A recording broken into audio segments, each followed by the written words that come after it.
Yup. Hopefully that works.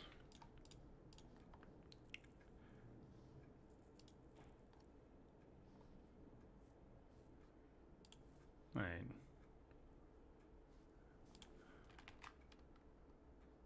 Okay, there was a bug there. I think we're good.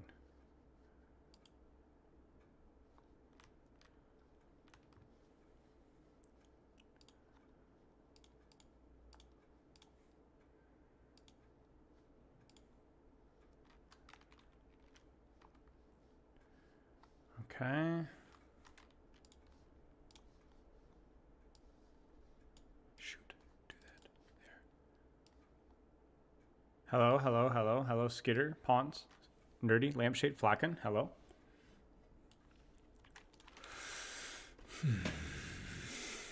Hello, YouTube.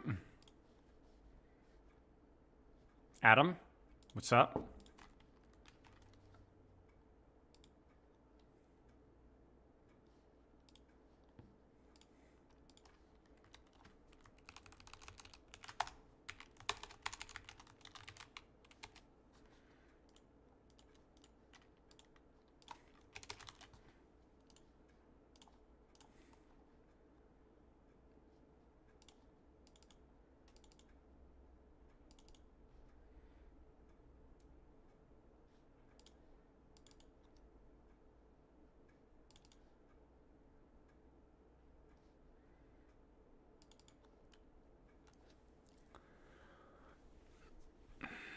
Any advice going from console to PC? Make sure that do some eDPI checks. You want an eDPI from anywhere from like 3,000 to like 7,000, 6,000, depending on how much mousepad space you have. Spend some time playing deathmatch. Spend some time looking up some basic settings, good postures, good mouse pads. Get a decent mouse. Just basically do the stuff that. Wait, what? Wait, what the frick? I try to add everybody in it. I just added some random person. I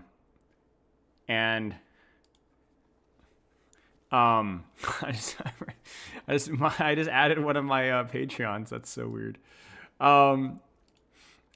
Yeah, just do the stuff that's like annoying, like settings and your mouse sensitivity and all this kind of stuff, and so then you don't really have to think about it anymore. So.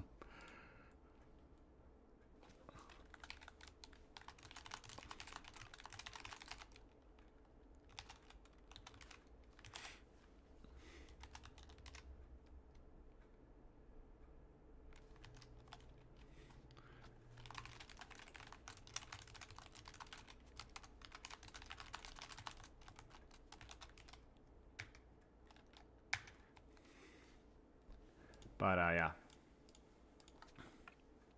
Watch streak, banger. Did I miss anything? You're having Durpee on sometime soon? Yeah, later today. Just a few minutes. Well, I guess more like half an hour, but yeah. It's Thursday of coaching with you, but recently my never messages once I've ringside and playing worse than I usually can. Is it okay to do coaching quick games? Quick play games is fine. It's really fine. Whatever works best for you is totally fine for me. Durpee's the streamer, high level tank player. He's part of the new NA generation, and so we're gonna make a man out of Durpee. Gonna be on Durpee's podcast? No, I don't think so. Hope we get to see apply talking points in your hog video. Bro, want to talk? Yeah, I mean it's already done. It's already released on YouTube. What's a good warm-up routine before going into rank? Vaxa for 2 or 3 minutes, deathmatch or quick play. Or something that even Kovacs, if it like, I don't know, man, like my opinions of warm up have kind of changed over time. I find stuff like Vaxis so freaking boring that if you're not going in and training a specific skill, like standing still and shooting or tracking or 180s or jumping, it's just not, I think Vaxis is kind of mid, to be honest. My opinion of it is diminished. Because I think you just have to be somewhat engaged into what you're doing, and yeah. Hello. Guy still has his main account banned? Yeah.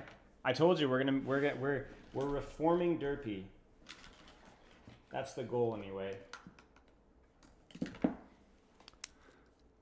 Hope J-Rex is here? Yeah, I don't want to talk about it, bro. I typed at everyone and then I just like hit down arrow and then just went for it. And I think it like his Discord username was like really close to that, so I just ended up just pinging him. And I didn't even realize it. It took me a second. You're a forehead kind of guy or armpit kind of guy? Neither one. Thank you. I appreciate you asking. Any aim terms you recommend that is not a custom game? I mean, Kovacs is fine. Kovacs is fun. I mean, I don't think aim training with Kovacs exclusively is good. Like, you need to just play a lot of ranked. But I think Kovacs at least is like, it's fun. Like, it's just fun. It means you try. That's the thing. Like, when you talk about like what's going to help develop my aim is like things that actually get you engaged. I think my problem with things like Vaxa is it just doesn't get you engaged, man. It just doesn't get you engaged. Nice, A. Jackson. Do you think Juno needs a buff? No. Hey, Magister. Shatterwifter. Hello, Keldon. If I miss any messages, let me know. I don't really like quick play as a warm-up as much. I mean, it's fun, but I think it's too much downtime. But yeah. I kind of got spoiled back in my day, because back in my day, deathmatch was way more popular and was like tryhard and stuff was like way more popular. And so tryhard was amazing for mechanical training and aim training. So I was kind of spoiled. But we might talk about mechanics later today. I might kind of give you my full rundown of what I recommend. Marvel Rivals is 103 grams right now. What does 103G mean? 103G.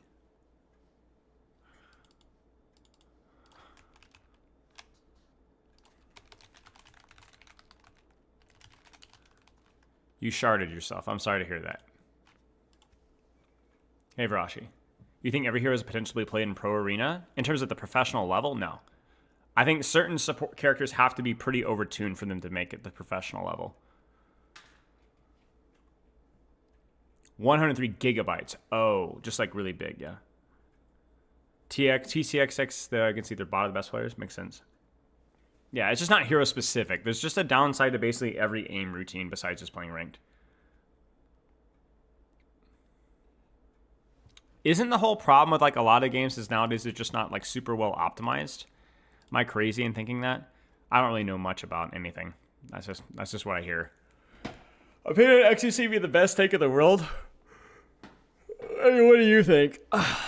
He was a good tank at the time. Definitely a good tank. He was just one of the better Western tank players for sure. But back then it was just a different time. It was the Wild West. The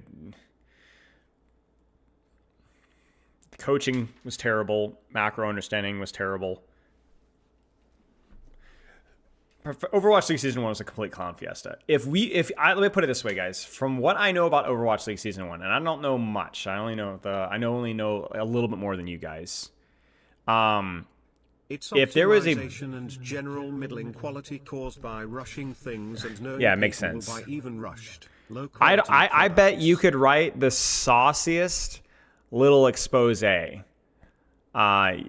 You could you wouldn't believe some of the stuff that I've heard about, like inappropriate relationships, horrific practice culture, coaches literally doing nothing, like literally not even showing up at all. People being paid $150,000 to do literally nothing. Yes, I have water. Sorry, I didn't see the thing. All sorts of drama. Overwatch League Season 1, nobody knew how to scout, trial, nothing. It was insane. Ryan Shield does have a cast time. No, you're looking at the visible cast time, Reinhardt IRL. It's not the actual cast time. There's a animation, but it starts the second you tap it.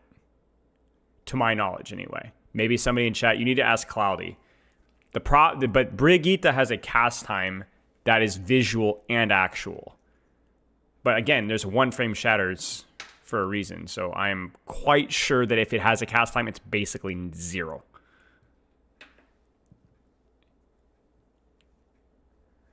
Make a map tier list. That might be fun. You don't like Smart Extender first because you can't have range and mobility. Isn't that Freya does? No, Freya has horrific mobility. Venture mobility versus Freya mobility in terms of like the lateral space control is completely night and day. All you have to ask yourself is how deep can this character flank? And that's pretty much your answer right there. See, this is why I have to turn on slow mode, bro. I keep getting these now that I don't have followers only. I might need to turn on followers only and set it to like 5 minutes or something because it's getting annoying. But yeah, I don't think Smart Extender is like wildly broken. I was absolutely wrong about that, and I publicly said so. But I still think like conceptually it feels a little awkward. 0.1 plus 0. It does not have a 0.3 cast time. The wiki's wrong then. If it has cast time, it's certainly not that. I'm quite certain. Again, it's probably a question for somebody that actually one-tricks the character to an obsessive amount. GM Tracer, so really struggle against Hanzo more than cast. How do you solve this problem? Because the arrows are huge. I think the problem with Hanzo is that most people don't really treat Storm Arrow like the auto win cooldown that people thinks that it is, basically. Like, let me clarify what I mean. Storm Arrow is one of the best dueling cooldowns in the entire game, and it's not even close. I am more scared of a Hanzo with Storm Arrow than I am of an Ana with both Sleep Dart and Nade. I am more scared of a Hanzo with Storm Arrow than a Cassidy with Roll and Hinder. I am more scared of a Hanzo with Storm Arrow than I am of a Kiriko with Suzu. What's up, Nodlin? So your problem with Hanzo is like you, as Tracer, you cannot fight him when he has Storm Arrow. You must force it, disengage. It's really easy to disengage a Hanzo. It's really easy to bait Storm Arrow. And it's also really easy to catch a Hanzo without Storm Arrow because it's so unbelievably easy to use in every circumstance. A lot of Hanzos just use it whenever. They don't save it for anything. They just use it because it's good. So there's a lot of times when you'll find Hanzo vulnerable, but if he has Storm Arrow, you must treat him with respect. What's the plan before Durpee? Nothing. We're just going to talk.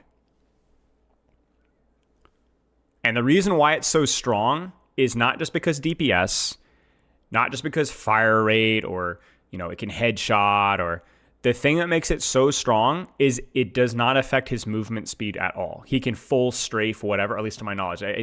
He's not slow. So he's harder to track and he can easily strafe your stuff.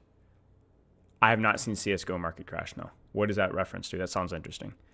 But yeah, you cannot, if you're playing Tracer versus Hanzo, you need to force the Storm Arrow. Like, you don't avoid the Hanzo. You do fight him, and then he pops Storm Arrow, and then you need to just disengage it. Storm Arrow is absolutely scarier than Double Hinder. It's certainly more consistent. Certainly more consistent. 5 covert reds into a knife. What's 5 covert reds? Knife is the melee thing that means you move faster, right? But yeah, if you're struggling versus Hanzo, he's tough. Now, if he's hitting shots on you otherwise, it's probably just more of a movement thing or a blink thing, or a hey GKB, or a Sonic respect thing. But yeah, Storm Arrow is a disaster. Like, it's a disastrous cooldown. But the problem is you can't remove it because he would just be instantly irrelevant.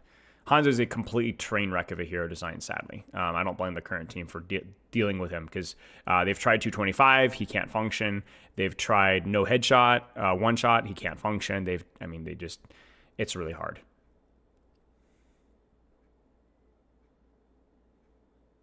Oh, is it an in-game economy thing? See, I don't know anything about that. Who's worse in design, Hanzo or Sombra? Hanzo, I think. I think Sombra, they've kind of lost the script, but Sombra, if they can move away from the silence, I think that she has more potential. But yeah, I think Hanzo just feels like, what do you even do with him, But I don't know. I I remember talking with Custa about this coincidentally a long time ago, and we were like, is there a way that we can give we had that conversation about utility arrows or maybe there's a world, but it's tough. I'm not going to VOD review your 14-minute competitive Nepal game, Luv. You trade 5 skins that used to be $2 for knives worth thousands? So basically knives, so basically it's a market crash because knives are worth nothing now. Oh, okay. Well, that's interesting. Nice, A. Jackson. Good to hear it. Congrats, mate.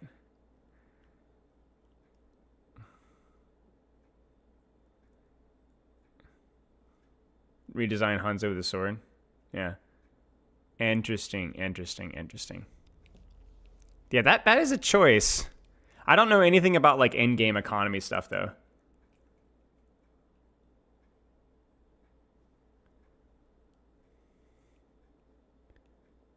Why isn't A. Jackson with us cool kids? I don't know. People live with CS knife and skin money. How do you do that? Do you just like how does one how do you live off of a game economy? Don't you have like can you grind for those things?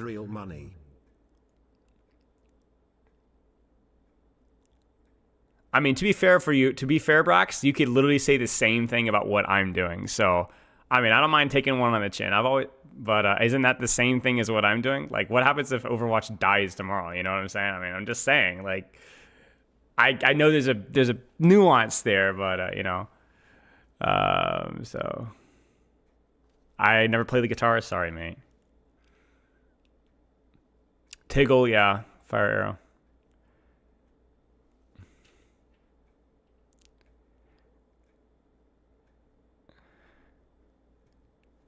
Live off of pink Mercy skin money, yeah. Enrique, I think they did that with I think they did that at one point. They tried it. Didn't they do that when like SK and Custa had like a remember they did like a player patch note thing and a couple of players made a patch or something. Remember that? Do you guys remember that? Like a year and a half ago or something. You still have a follower base and can branch out into new kinds of content. That's true. That's true, Brax. Discussion/analysis. That's true. That's true. Yeah, the creator patch. That's the one.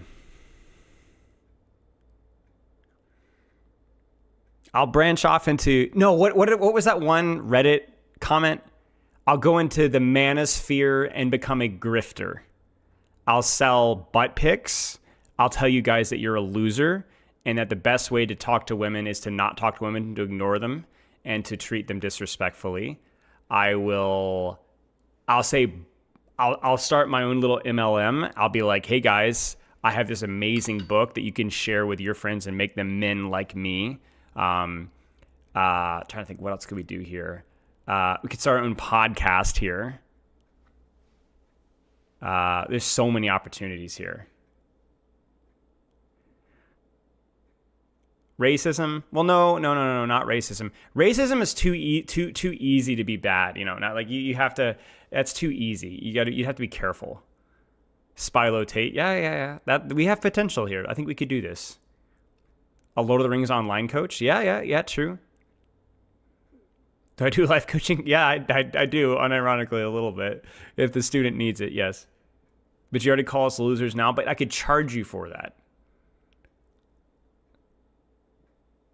Maybe Hydropy. Well, maybe we'll do crash outs. Maybe. Not likely. I don't crash out very often. At least not at other people. Crypto. Yeah. A Spylo Cooking Show. Hello, fellow Scorpio. TTRP actually plays in game. Yeah. Pyramid Ski being dropping. We'll see. This Farah Numbani clips. Yeah. Can I pay you to say mean things for me for half an hour? No. I did have a content idea a while ago where just Spylo rages at you for like an hour or so. It was some funny thing that somebody suggested like 3 years ago, and I never really did. But hey, people don't see this pre-coaching talks anymore since you stream those anymore. But there's quite like, yeah. I mean, they're still on Spylo coaching. They're still there. But a revamp of the Spylo Genji arc. Yes, you guys remember. What's my all-time favorite map? Oh, booty cheeks. I don't know, man. I don't know. I don't have an all-time favorite. I legitimately have a really hard time coming up with my top 5 even maps. I've not played Smite.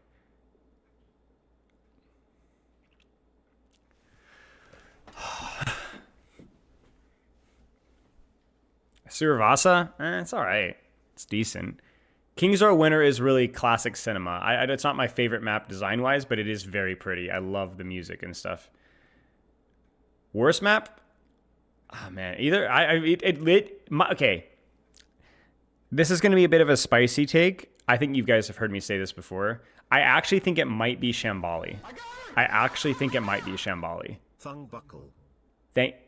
Nice reference there, Skukong. I actually think Shambali might be the most consistently bad map on the entire game. I actually think I might even dislike it worse than Havana. But it's close. Or Circuit. One of those three, I think. Amari, get down. Get down.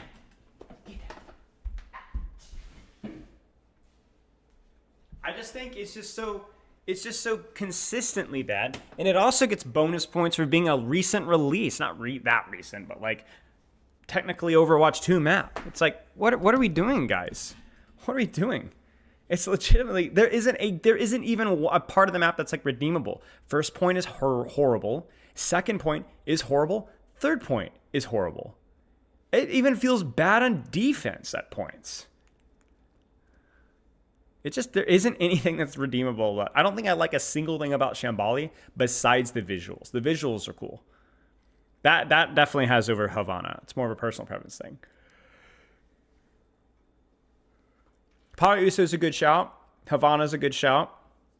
Circuit is a good shout. But it is a disaster. It has been ages since a new map. But I'm not complaining. New maps are by far my least favorite. And I'd much rather do what they've been doing recently, which is like cleaning up Flashpoint maps and stuff like that. I think it's been better. Oh, yeah. 2CP 100%. 2CP is ruled out. If we were bringing in 2CP would probably have the top 4 worst map slots right there. Just immediately, I think.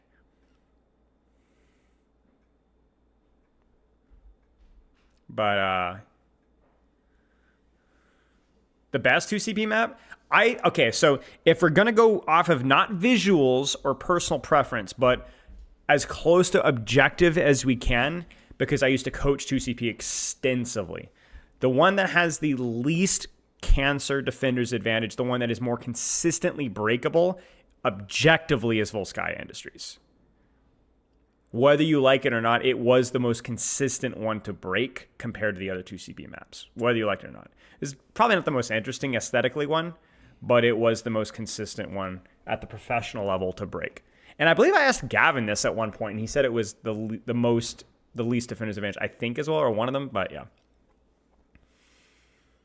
You may not like Volskaya, but it was way, way more easy to break than the other ones.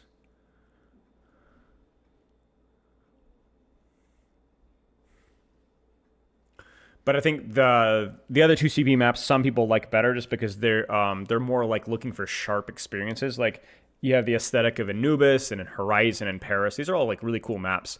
And if you are like, let's say a Junkrat player, like I don't care if you don't like Anubis. I love Anubis if you're a Junkrat player or a Genji player. Anubis was amazing for Genji and Junkrat, right? So it may depend on what heroes that you play. Like Horizon is pretty good Widow map all the way through, stuff like that. They quantify defender's advantage, like how win percentage depending on who's on defense or who's attack, basically. We don't have access to those stats publicly, but they were there. Were there ever any fights outside the Airlock and Horizon Overwatch League? Yes, occasionally. Very, very rarely, but occasionally.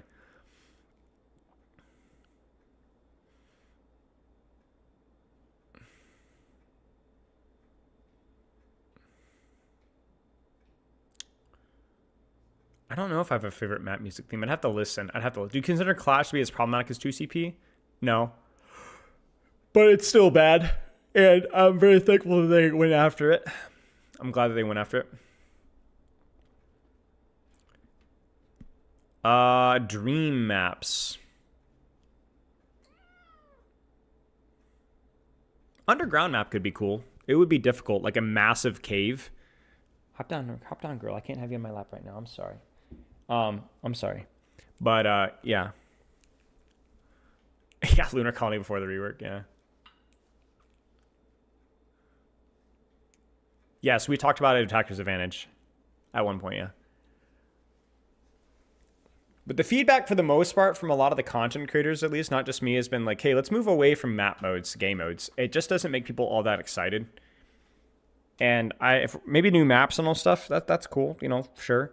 But like, let's I don't really think people care about new modes that much. Like, we already have Escort, Hybrid, King of the Hill, Flashpoint, Push. Like, that's fine. That's fine. Professional Overwatch should be exclusively played in Escort maps. That is a spicy take.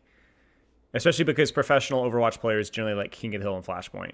A lot, like, it's hilarious watching, like, the pick rate. I think I would love to see pick rate and map pick rate public stats for different ranks, because everybody in high ranks picks like Flashpoint, King of the Hill, and so on, which is clear, which is funny. People, they just don't like jokes.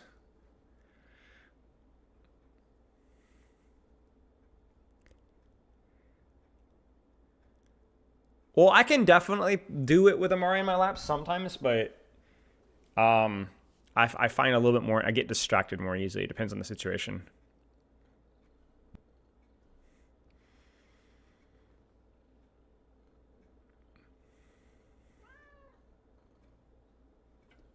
You get more hype for new good maps and new modes. Agreed. Yeah. New maps are fun.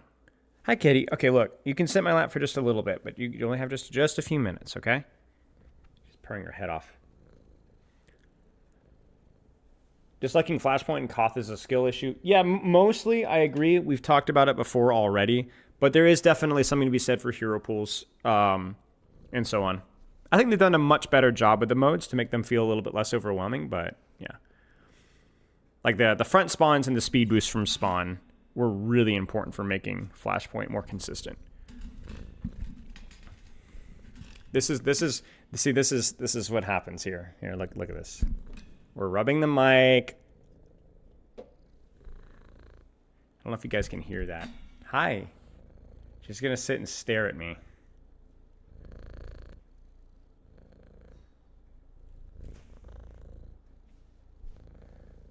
You can hear her? Yeah, she's a loud purr. Hi. So we'll sit here and she will go away.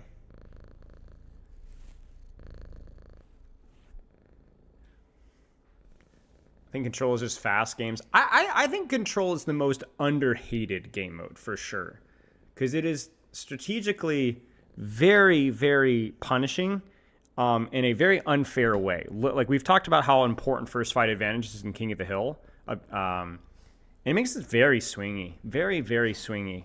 And also, I think Control has secretly a lot of really, really poorly designed points that don't get talked about a lot, that have equally bad chokes as Escort and Hybrid, but the difference is that you're on a much harsher timer. You know? Like, we got Busan, Lijiang Tower, Nepal.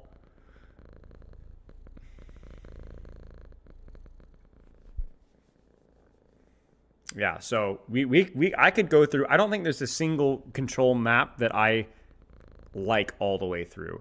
I actually think the good news is I think the most recent one was one of the most solid ones. I think Samoa is really solid. It's not perfect, I'm sure we could kind of find some, but it's very consistently decent. So I think they've done a better job with it, but man, there's some situations like trying to retake Nepal's Sanctum with a lot of characters is almost literally impossible. And it could feel that way on Village as well, and sometimes even Shrine. Shrine's better, but yeah. And that's just one Koth map. Talk about Busan Mecha Base. We could talk about Busan Downtown retakes, those chokes. She's a Norwegian forest cat breed, I think. I'm not really sure. She looks awfully like one. She's obsessed with water, so we think that's what she is, but yeah. Trying to think what else here. Oasis has a lot of issues. I think City Centers may be okay-ish. And I think maybe Garden is okay-ish, but University is extremely punishing at points. I think Oasis is not terrible, though. What else are we thinking about for King of the Hill here?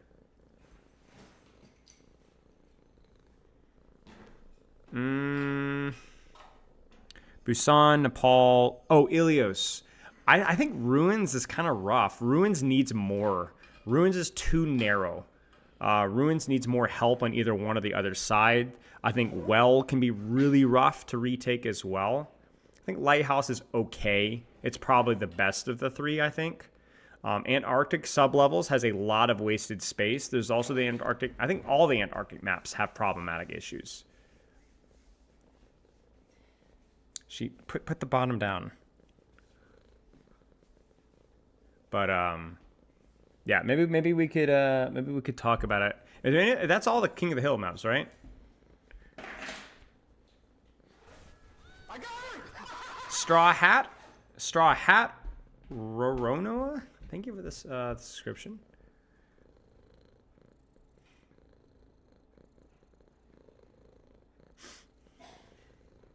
But there's so much space wasted there. Yeah, it's such a Antarctic sublevels is such a very strange map. It's not. I don't love it like as a map that much, but it's also just a very strange. There's just a lot of like wasted space that's like actually kind of cool to look at. Love you. Nice outfit. Thank you. So it is it's kind of bizarre.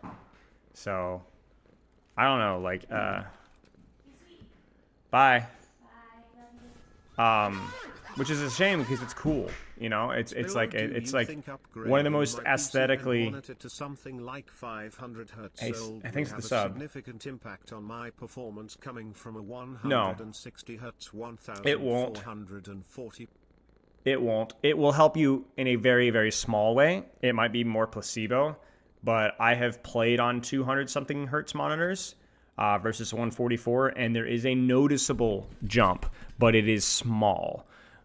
Whereas going from 60 to 144 was like competitively significant. So I would say if you want to do it up. But it's not going to have a significant gap. In terms of mouse pad, if you have more space, then yeah, but otherwise not really. Yeah, that's exactly what I'm talking about, Wrath. That one spot on Antarctic is so weird. So. I'll pull up these notes from Durpee here as we get going here.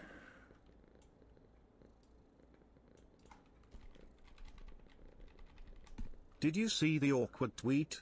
It made me consider making a sequel to the legendary The White I avoid Twitter, bro. I come on and say something every now and again, but I do not engage with that platform whenever I can avoid it. Okay, we're gonna jump in with Durpee here. Let me actually change the stream title really fast. Okay, perfect. 1 minute. But thank you for the bits. Do you dislike aim trainers? No, I think aim trainers are fine. I think they can be over, not everything, but the best thing I can say about aim trainers is that they're fun for some people, and I think being engaged with your training is important. So, okay.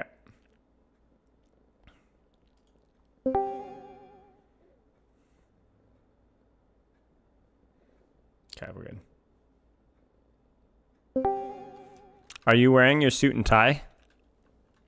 No, I'm not. Okay, that's going to be your first lesson here. So I reached out to you because you're a degenerate, North American degenerate, second generation, but you have a lot of good ideas. And we have to fix this. And so we're going to make you marketable. You understand? So we have to start with the fundamentals. That means deodorant, that means showering, that means lifting some weights, that means limiting the drinking, suit and tie on every stream without exception. And obviously no Axe body spray. And I assume at least some of those you already do, right? I do all those, but I'm wearing pajamas on stream. I don't plan to change that. That's okay. That's okay. That's okay. That's quirky. Quirky's cool in Overwatch. You just can't be degenerate. Like quirky is like XD random. If you do that, you're cooking. You can be part of the Illuminati if you do that. But it has to be like, it's a very careful line here and you can't mess that up. So a very, very common beginner mistake here. So as long as you're clean and wearing pajamas, we're good. Make sense? Yeah. Yeah, that's where we're at. All right. So I've got your notes pulled up here. Give me a quick introduction for the people in my chat that may not know who you are. All right, sounds good. Yeah. So I'm Durpee, and I play Overwatch pretty competitively. I've been on several teams that like compete for not quite OWCS, but like Masters Division teams, or like, you know, barely missing out on qualifying for OWCS. Yep. So that level of play, I play a lot of ranked. That's the big thing I do a lot on my stream. I just play ranked, play tank. I like to play Rhine, Sig, kind of like your niche tank characters, but been trying to branch out more. But yeah. Sure. And you have a lot of interesting takes on the game. And given your background as a semi-professional player, big streamer guy, obviously spending a lot of time in the game with a specific role, you have a lot of unique ideas and unique takes that are relatively well thought out. Now, the interesting part is that I am used to your generation. You are like this, I like to say, the American Tornado's children. Okay, so basically the people that I used to tune out because you couldn't form a coherent sentence without saying the word bro every other word. You, however, have caught my eye because I actually think you have good ideas, but we're going to work on your execution. So what we're going to do today is I'm going to give you the floor. I'm going to let you speak your piece, rant, rave, call them morons, just call the developers incompetent, morons, mendicants, whatever you want to call them. I don't care. But what I'm going to do is I'm going to push back here and there, and I'm going to ask clarifying questions that are going to make you either rethink your stance or make your feedback in a more productive, thoughtful way. Because you have to remember, if you're going to be part of the Illuminati, if you're going to be in their crew, if you're going to have to get your accounts back, rather, if you want your accounts back, we have to clean you up. So this is for your benefit. You understand? Because I'm just to be clear, like, this is the reason your accounts have been banned. Has nothing to do with your behavior. We obviously already know that. It's because people hate you, and so we're actively going after you at all times. So if you want your money back, you want your accounts back, you gotta shape up. You gotta show up. All right. So we're gonna make the family-friendly Disney PG-13 Durpee. Let's start off with your first point here, which is you want more because of the perk focus balance patches. They're causing the game to not feel new or different during a season. So patch comes by, nothing happens, and you think it's because of the recent slew of perk fixes. Elaborate, please. Yeah, so first of all, now I feel like insecure. I'm going to try to go this entire time without saying the word bro. That's too late. You just did it. That's fine. It's fine. Well, here's what you say. It starts now. It's what happens is when you would say bro or you pause. It's a dramatic pause. You understand? You make us think about let the chills settle a little bit. That's what you're doing. Okay. So I'll try to explain my points very coherently and So, the first one about the perk focused balance patches that cause the game not feel new. So I mean, I think it's especially relevant right now with season 19. I mean, they stated in the beginning of the balance patch that it was more of a perk focus change. So it's like you read that and you kind of expect it, but I don't like those balance patches because a lot of the perk changes they make are towards weaker perks, trying to balance them up to the stronger perks. Mm-hmm. But a lot of the times it's still pretty underwhelming. So it feels like nothing really changes. For example, they had one where it was like the Reinhardt minor perk where when you pin to get your shield resource back, they changed the shield resource from 150 to 200 per second. Yeah. And it's like, true. Yeah, that's sort of okay. That's like a quality of life change, but they're doing that for 6 different heroes. And like, me personally, I'm still not going to take that minor perk, even if it's just slightly buffed, because my play style is kind of more like fit towards the other one. I'm more used to having the other one, and just like a minor buff on that perk versus an entire, like, maybe they could like rework the perk and they'll just change it out somehow to make it more fit for the hero, because I think that perk that they changed is like just completely, like, it's not unusable, but I don't think it helps the hero at all. So if they were to change that perk around and maybe give him something new, something fresh, that's how perk balance changes should be, but not just like, let's slightly buff the bad perk, because it's still going to be pretty bad in comparison to the other.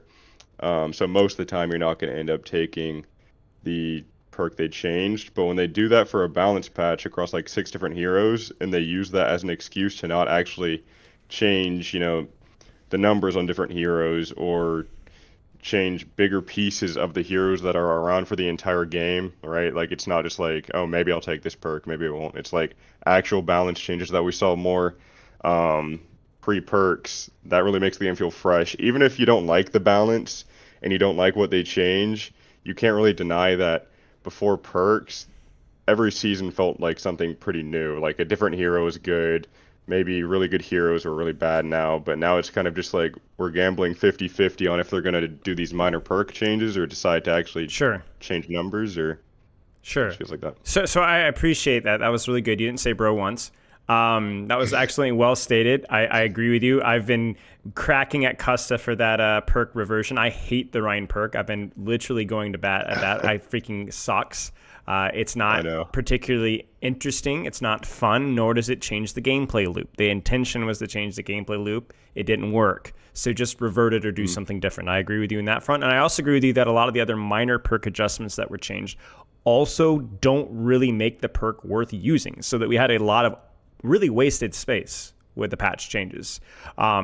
That didn't really address the root issues with the perks, nor really shake up the meta. Now, that last point's really important because you are putting your foot in your mouth. I don't disagree with you, but you're saying that at least something needed to be changed here, even if it's not always popular, just something to get excited about. So I'm going to put you up to it. All right, what would you have changed? What were the unpopular changes that you would have gotten roasted for as a Blizzard developer? Who would you have buffed? Who would you have nerfed? Okay, Let's start with tank. Let's start with the tank roll. particular, Let's start with the tank roll. Like we have public stats, right? We know who's overperforming. We know who's underperforming. The Satan's 4 favorite characters are in the bottom 4. That should be a good thing, right? But what would you change? So this is actually pretty easy for this particular patch. I don't know if you saw the tweet that CardyFan22 put out. I did. But he basically just listed off, and I pretty much agreed with all of that. I was watching him make it on stream. But I think the biggest players last season, at least like in GM Plus, who are Wrecking Ball, Roadhog, and Zarya, especially Zarya in like higher ranked games. And I feel like Zarya sort of applies to all ranked games because Zarya has a pretty high ban rate as far as I'm aware across all the ranks. I would definitely want to see some Zarya nerfs, some pretty strong nerfs onto Zarya, strong nerfs onto Wrecking Ball, and then nerfs onto Roadhog, and yeah, just go from there on tank. I don't know. Sure. To be more specific, but no, that's fine. I mean, that you don't have to be super specific, but Wrecking Ball nerfs, Zarya nerfs, Roadhog nerfs, something to chip away at tanks that are maybe performing relatively well. Yeah, it makes total sense. Do you have any ideas what those nerfs or buffs would be, or is nothing really? Because again, I'm not asking you to be super specific, but does anything come to mind? yeah, I feel like the problem with a lot of tanks, and I'm not going to read off of Cardi's thing here, it's just kind That's of fine. my idea, is when they nerf tanks, I feel like it's pretty easy to tell what they should do. Like, for example, Wrecking Ball, like that character, super high mobility, has a lot of health, has a button he can press to instantly be like 1,000 HP or more. Yep. I mean, that's just absolutely insane. So I'm not really concerned about his damage output, right? So we're kind of worried about the fact that he can just kind of roll around and choose not to die, go get any mega health pack he wants on the map, Yep. just get a bunch of shields. So his main problem is survivability. So we need to do something to nerf that survivability, whether it's amount of health gained off of adaptive shields or. So you agree with this change then from? I know you said you're not looking at the tweet, but that's fine. Yeah. Like you think this is a decent idea then, the adaptive shields? Yeah. So he said that. Yeah, and I agree. I agree as and well. they Yeah. and he had that ammo change increase. I sort of agree. They nerfed Wrecking Ball. It wasn't this last patch. It was the mid-season before. They nerfed his ammo, and that's why I specified like we need to see what they're doing very well. I don't know why the developers decide to go in and nerf Wrecking Ball's ammo. If anything, that just makes the hero worse to like play. Like it feels worse to play the hero. Versus like I mean, it still feels the exact same to play against Wrecking Ball. Even after those ammo nerfs, because you're not concerned about his ammo, you're concerned about the fact that he can't die. So there needs to be more of a focus on his survivability in that. What about Zarya? Do you agree with the changes here? Would you change? What did he say? So he said damage per second. So basically just some damage reductions, bubble health reductions. I don't really care about the bubble health. I think definitely the damage. That character's insane at high damage, and I think the Mm-hmm. changes they've made like over the last year to where you get 45 energy off of a bubble, Sure. and you have the minor perk where you right click and you just get 3 Mm-hmm. energy. Like that Mm-hmm. stacks up, so you're Mm-hmm. permanently like once Mm-hmm. you get max charge, like you're just insane. Like the damage potential is insane. So I think they could have definitely nerfed the damage, but I think they should also make Zarya to where you can't bubble yourself back to back, like with a 0 second cooldown. I think on DPS there's like a 2 second in between where you Yep, have it's to about like two. wait after they're bubbled. They should Mm-hmm. do something similar for Zarya, maybe like at least 1 second, or Mm-hmm. why not two, Sure. for the personal bubble back to back Yep. because it just feels like infuriating if I play Ryan lots, so I'll choose Ryan as an example, but I'm like swinging on a Zarya, he uses a bubble, and then I break the bubble, I look for a shatter or I look for something, and he just instantly rebubbles himself, and it's like, okay, well, he just spam bubbles on himself. I broke the bubbles, now he's at 90 charge, and he gets Suzu'd. So it's like, okay, one bubble, two bubbles, Suzu, then he has his next bubble back, and it's just like super unkillable. So I want to see like I want them to make it harder to have that bubble rotation on herself because that's how a lot of people play it in ranked, right? They're just Mm-hmm. like mainly bubbling themselves. They're not like a lot of people don't use the comms these days. Like nobody's really bubbling their DPS unless it's a really high All ranked right. lobby. But So here's a yeah, question for you. How often do you check the Overwatch Hero Statistics website? I checked it at the end of last season. I'll probably check it like once a week, but I saw Zarya had a 58 win rate at the end of last season. And That's like one GM. that stuck out And to me. GM. Yeah, So you've got and your yeah. your hard stuck crap platinum players that Rosario kind of middling at. Now you're right that she's banned a lot because people don't like playing her, but she struggles a lot in lower ranks. Do you think that your changes here would hurt her performance significantly or lower ranks, or do you think they'd be relatively the same? Yeah, so I saw Zarya had about a 50 win rate to a She's 52 okay. win She's rate not bad. in the Yeah. other ranks. Yeah. My thing is, I think it's very hard to balance. Like, yeah, nerfing Zarya would probably make her. I mean, it would definitely make her worse in lower ranks because you're nerfing her. But the thing is, like, if you balance around lower ranks, I kind of feel like in lower ranks, you can be good at whatever you want to be good at, and as long as you're good enough, you'll probably climb and improve. Like that's what Sure. we see in lower ranks a lot. Like Sure. people like I think Mercy's actually a good pick until you get to like GM3. I mean, if Sure. you're very good at Mercy, you can improve. That doesn't mean Mercy's good right now though. Like even in the nerf state, like you could still be good at Zarya and just win every game you play in those Yeah. ranks. Yeah, that's fine. So I'm I'm gonna not push back on you entirely though. sure. I'm gonna Yeah. push back on you though, Yeah. because you're Blizzard Durpee now, so you got to think with more complexity. You understand? So you're saying that it doesn't matter. You get good at this character, you can climb to any rank with any character, and that's true. But the difference is that there are going to be characters like Lifeweaver in his current state versus characters like, oh, I don't know, let's just say Zarya. Just because is it going to be as easy to climb with these characters versus other characters? Like if I said brand new player has to play Overwatch, give them 1,000 hours on one character versus another character that gives 1,000 hours on another character, there are going to be certain characters that you put the 1,000 hours on, you're going to get to a higher rank than others. No, and that is 99% of your player base. So your point is correct. Technically, the ceiling for characters is accessible for anybody that's not disabled. But the question is that good balance design? Can you, if you were to balance characters so that they're not trash in low ranks, and yet they don't dominate 58% win rate in high ranks, how would you do it? And this is, I think you can, but this is your problem. So can you explain again, like with the 1,000 hours, like can you give me an Sure. example of Sure. two? So Yeah, let me give you an example right now. Wrecking Ball in previous seasons, like let's say in Overwatch 1 even, yeah, before his retract, before his training wheels were given. Okay, very yeah, difficult to achieve skill ceiling with this character. You put the same amount of hours like that on, say, Overwatch 1 Orisa, Sigma, fill in the blank, heck, even Ryan. You're going to have an easier time reaching a higher rank with those characters, most likely than Wrecking Ball. Now, that doesn't mean that all characters need to perform at the same level. However, I think you need to be careful for outliers. And you're saying that we shouldn't balance for lower ranks. I agree with an asterisk. We need to be careful that characters that are trash are not trashed further. Does that make sense?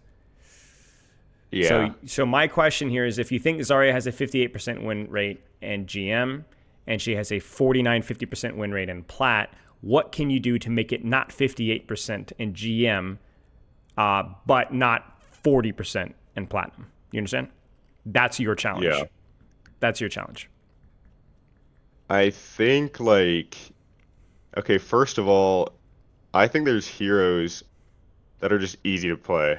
And like in ranks like Platinum, those heroes are gonna be played a lot and they're gonna be won on a lot. I think Reinhardt's a great example. Like Agreed. Reinhardt's very easy to play. It doesn't really matter how they change him, just like the way to play his kit is pretty straightforward. But see, that's where I disagree. And this is what's really important, because when you look at low rank Reinhardt's versus high rank Reinhardt's, the limitations of Reinhardt in high ranks is his lack of mobility, his inconsistency with his ultimate, and so on. Whereas low ranks, you know what you do? You shield. Yeah. And you shield, and you shield. What has Reinhardt gotten stronger at as Overwatch 2 has gone on? Shield, and more shield. He now has a perk that gives him what? More shield, and more shield, and more shield. And so you've come to the crux of the issue. The thing that allows him to dominate in low to mid ranks is a lot less relevant in higher ranks. So you need to fix Reinhardt. What do you do to produce his overperformance in lower ranks? You nerf his shield. What do you do to buff him in higher ranks? Well, you don't buff his shield. That's not going to matter. And so that's what I'm asking you to do with the Zarya. You understand what I'm saying? Okay. Why is Zarya OP and Grandmaster? What's being leveraged? You talked about the alt fire perk, right? I think it's a big one. How easy it is to get to 100 charge, right? That's not something that a Zarya that knows what they're doing is going to be able to do in gold plat. It just doesn't happen, right? So how do we raise the floor of a crappy Zarya potentially, but nerf the ceiling? And that's your problem. I mean, like, so raise the floor of a trash.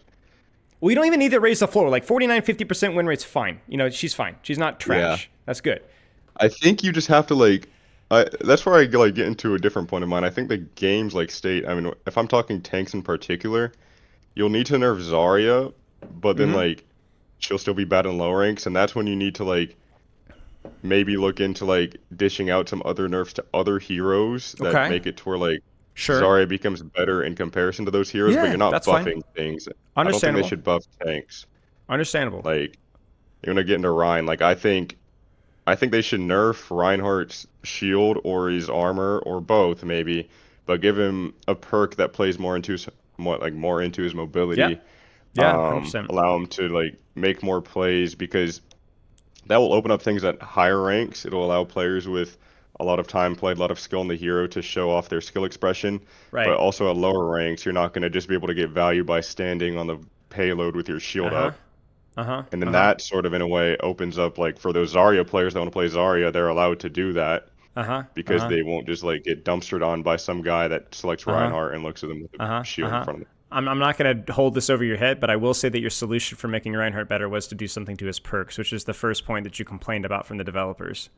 So I'm not saying it's exactly the same. But but it was like a changing the perk. It's not like, oh, let's just give. So you're changing it completely. More. Yeah, I understand. It's complete. Like, I hate, like, we need to dumpster all those perks. I get it. I get it. Yeah. So it's not just against perk changes. It's if the perk changes are completely meaningless. It's not worth the point. It's not worth it. If they like change the hero with those perks, that would be insane. Like, that would be a great patch. If they do that for 4 heroes, they just change how it's played. That would be. So you would have liked Season 19 if we'd actually had relevant, interesting, thoughtful, well done perk changes, not just zero. Yes, makes sense. Yeah, kind of like what they did. I forgot which season it was. It was like 1 or 2 seasons ago, and they had that one like balance patch totally dedicated towards giving all heroes at least 1 new perk. Something like that. It doesn't have to be for all new heroes, but changes like that just for some heroes. I don't think they should look at these really bad perks that nobody likes to use and just be like, oh yeah, we're going to change the number slightly on it. And there you go. Makes total sense. So I agree with you that the higher rank meta generally needs to have more impact than low rank meta. I agree.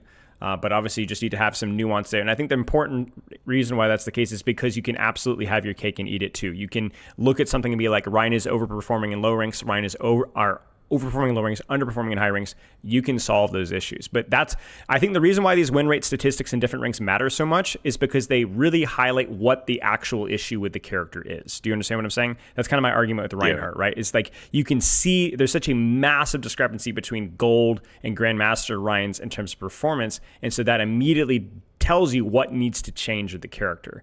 Don't just buff him. Don't just give him more shield. That's why I hated the shield perk, because it actually made him lowered his ceiling, as you said. So, okay. Yeah. I agree with you there. I appreciate your input. Let's move on to the damage roll here. What are your thoughts on damage roll? What would you have done this patch with or without perks to the damage roll? And I'm going to challenge you to know your win rate statistics here because there's some big outliers here. So, okay, I don't know exactly. I didn't look at the win rate. I don't remember specifically. I'll do it for you. I'll pull up on stream right now. And obviously this is going to be region specific as well. And obviously you don't just look at win rates as it's just more of a guideline, right? So you look at we're gonna look at. So I'm assuming we're gonna look at like right now the win rates versus. Yes, this is updated. Okay. Yeah. Okay. Yeah. See, this is where you got to get you in your suit and tie era. You got to study. You got to do your homework. You know, so you got to be familiar with this stuff, right? So you got to know your stats, right? So first things first. Why is pick rate so important for stats? Do you know? I think pick rate just shows the heroes that people like to play. Correct, right. So you're going to have big uproars when you nerf characters with high pick rates, even if they're slightly imbalanced. That's the first thing you need to know. Oftentimes, you got to be careful. You can bully on the Roadhogs all you want, but wait until you come for the Mercies, okay? Now, but let's go more than that, right? Let me ask you a question. Which of these pick rates versus win rates do you think is the most guaranteed? Like, are we sure that Symmetra is wildly overtuned? Are we sure that Genji is overtuned? What do these pick rates tell you right now? Like, let's go to the highest pick rate character right now, Cassidy. Yeah. Cassidy right now is a 47% win rate with a almost 20% pick rate. That means that he probably is slightly underperforming because a lot of people are playing him and a lot of people are struggling. Now, this is quick play. Hang on, we got to pivot this up here. So that's another trap. Whereas Sombra, 4% pick rate. Does that mean Sombra's bad right now, objectively? We don't know. You see what I'm saying? Why? Because 4% is tiny. And it might be a bunch of people that really haven't figured out how to play new Sombra. We've seen that before, right? I think even Symmetra is a good example of people that really don't know the character, trying to play the character and then making it look bad. And then even more than that, you can go to characters like, let's go to Tank, for example. I've made this mistake before where you look at Orisa, she's terrible, right? But there's also a certain percentage of people that pick Orisa in low mid ranks because they don't know what else to do. And when those situations happen, when they're losing the game. So they're already losing the game, and then they panic swap to Orisa, and of course they're going to lose the game. So does that mean Orisa is complete hot garbage right now? Not necessarily, but it's something that you have to factor in. So let's go to damage. Let's use our stats. I'm going to notice I'm using all ranks here, so you're going to have to think a little bit here. Yeah. What do you see? So okay, so this is damage, competitive, roll queue, all ranks. I could scroll around too as well. Yeah. I mean, you can pull this up on your own too. You know, you're a big boy, so. Yeah. Gotcha. So I think Reaper definitely needed to be nerfed. Agreed. I don't think he got nerfed enough, actually. Yeah, he's still strong at what he does. I think they just made it so you have to wait longer to be like in that extremely broken state. Because that minor perk that they made a major perk, the I don't know what it's called, but made his Wraith form faster. Like that comboed with the dire triggers, which was the other major perk that he has right now. Like that was extremely OP. Like perk problem or kit problem? Perk problem or kit problem with Reaper, would you say? Perk problem. I mean, it's a perk problem, and yeah, I mean, because it just made it to where like he had 2 Wraith forms. I mean, that TP was way too fast. Yeah. You could kind of do whatever you wanted with it. Like you're instantly on their back line, and you still have Wraith form, and then you can do a lot of damage with the dire triggers. Okay. So I don't think, like, I think he's still good, but I don't really hate the change they made. You can't combo those 2 perks. Okay. And so what would you he might change? still be a little overtuned, but he's not in the state where he was. Who would you change? Who would I change? I'm not as passionate about DPS. That's fine. I think the weird thing with the DPS, at least I'm just gonna say from a high level POV. Sure. I don't want to get to the lower ranks yet, but like the weird thing with the DPS is like you have these heroes like Sojourn and Tracer that people always complain about. Oh, Tracer's always so good. Sojourn's always so good. But the alternative is if you nerf Tracer, then you get heroes like Venture being really good, or like Reaper being really good. So you're saying that not all hero designs are created equally? Yeah, it gets to a point where like Okay. when you either have Turbo Broken Tracer and you have really good people that can just like run lobbies on Tracer, and that's not like very fun to play against, but the alternative is then you go against heroes that are designed for just to be easier to play, like Venture. Mm-hmm. Like most people can just pick Venture and be annoying, and it's not Sure. that hard just because of the Sure. kit. Sure.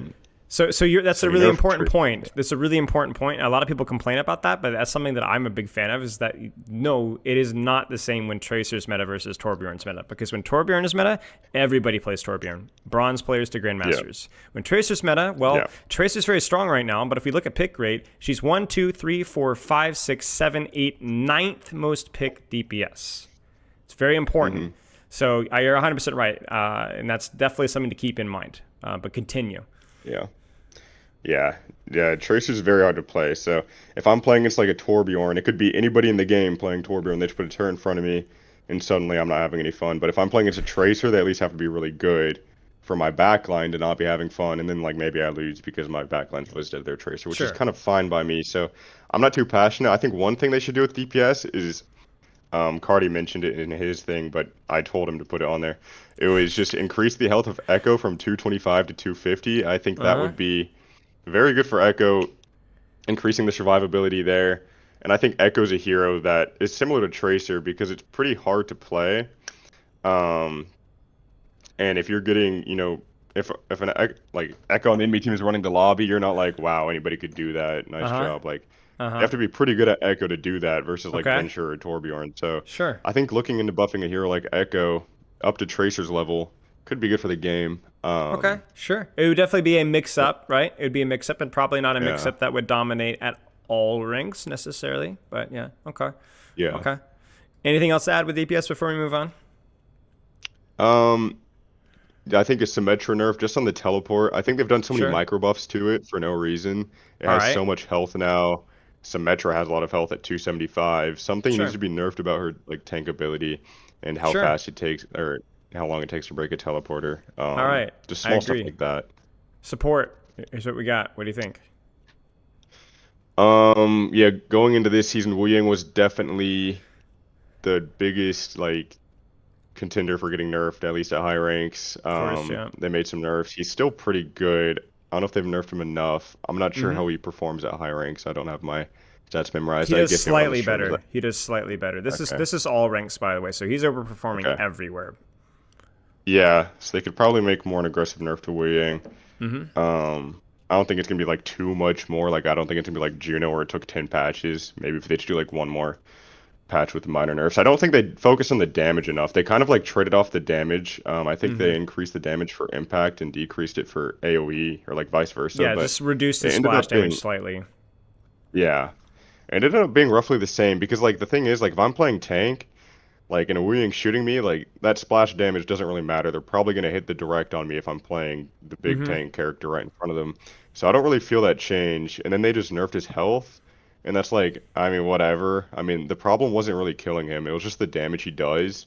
So now Wu Yang kind of feels worse to play. Again, like kind of what I mentioned about Wrecking Ball with the ammo. It's kind of a change where he feels worse to play, if you're playing him, but it's not really like it doesn't feel better to play against after that balance change really. So I Mm. think they could have changed him differently from that Okay. perspective. Okay.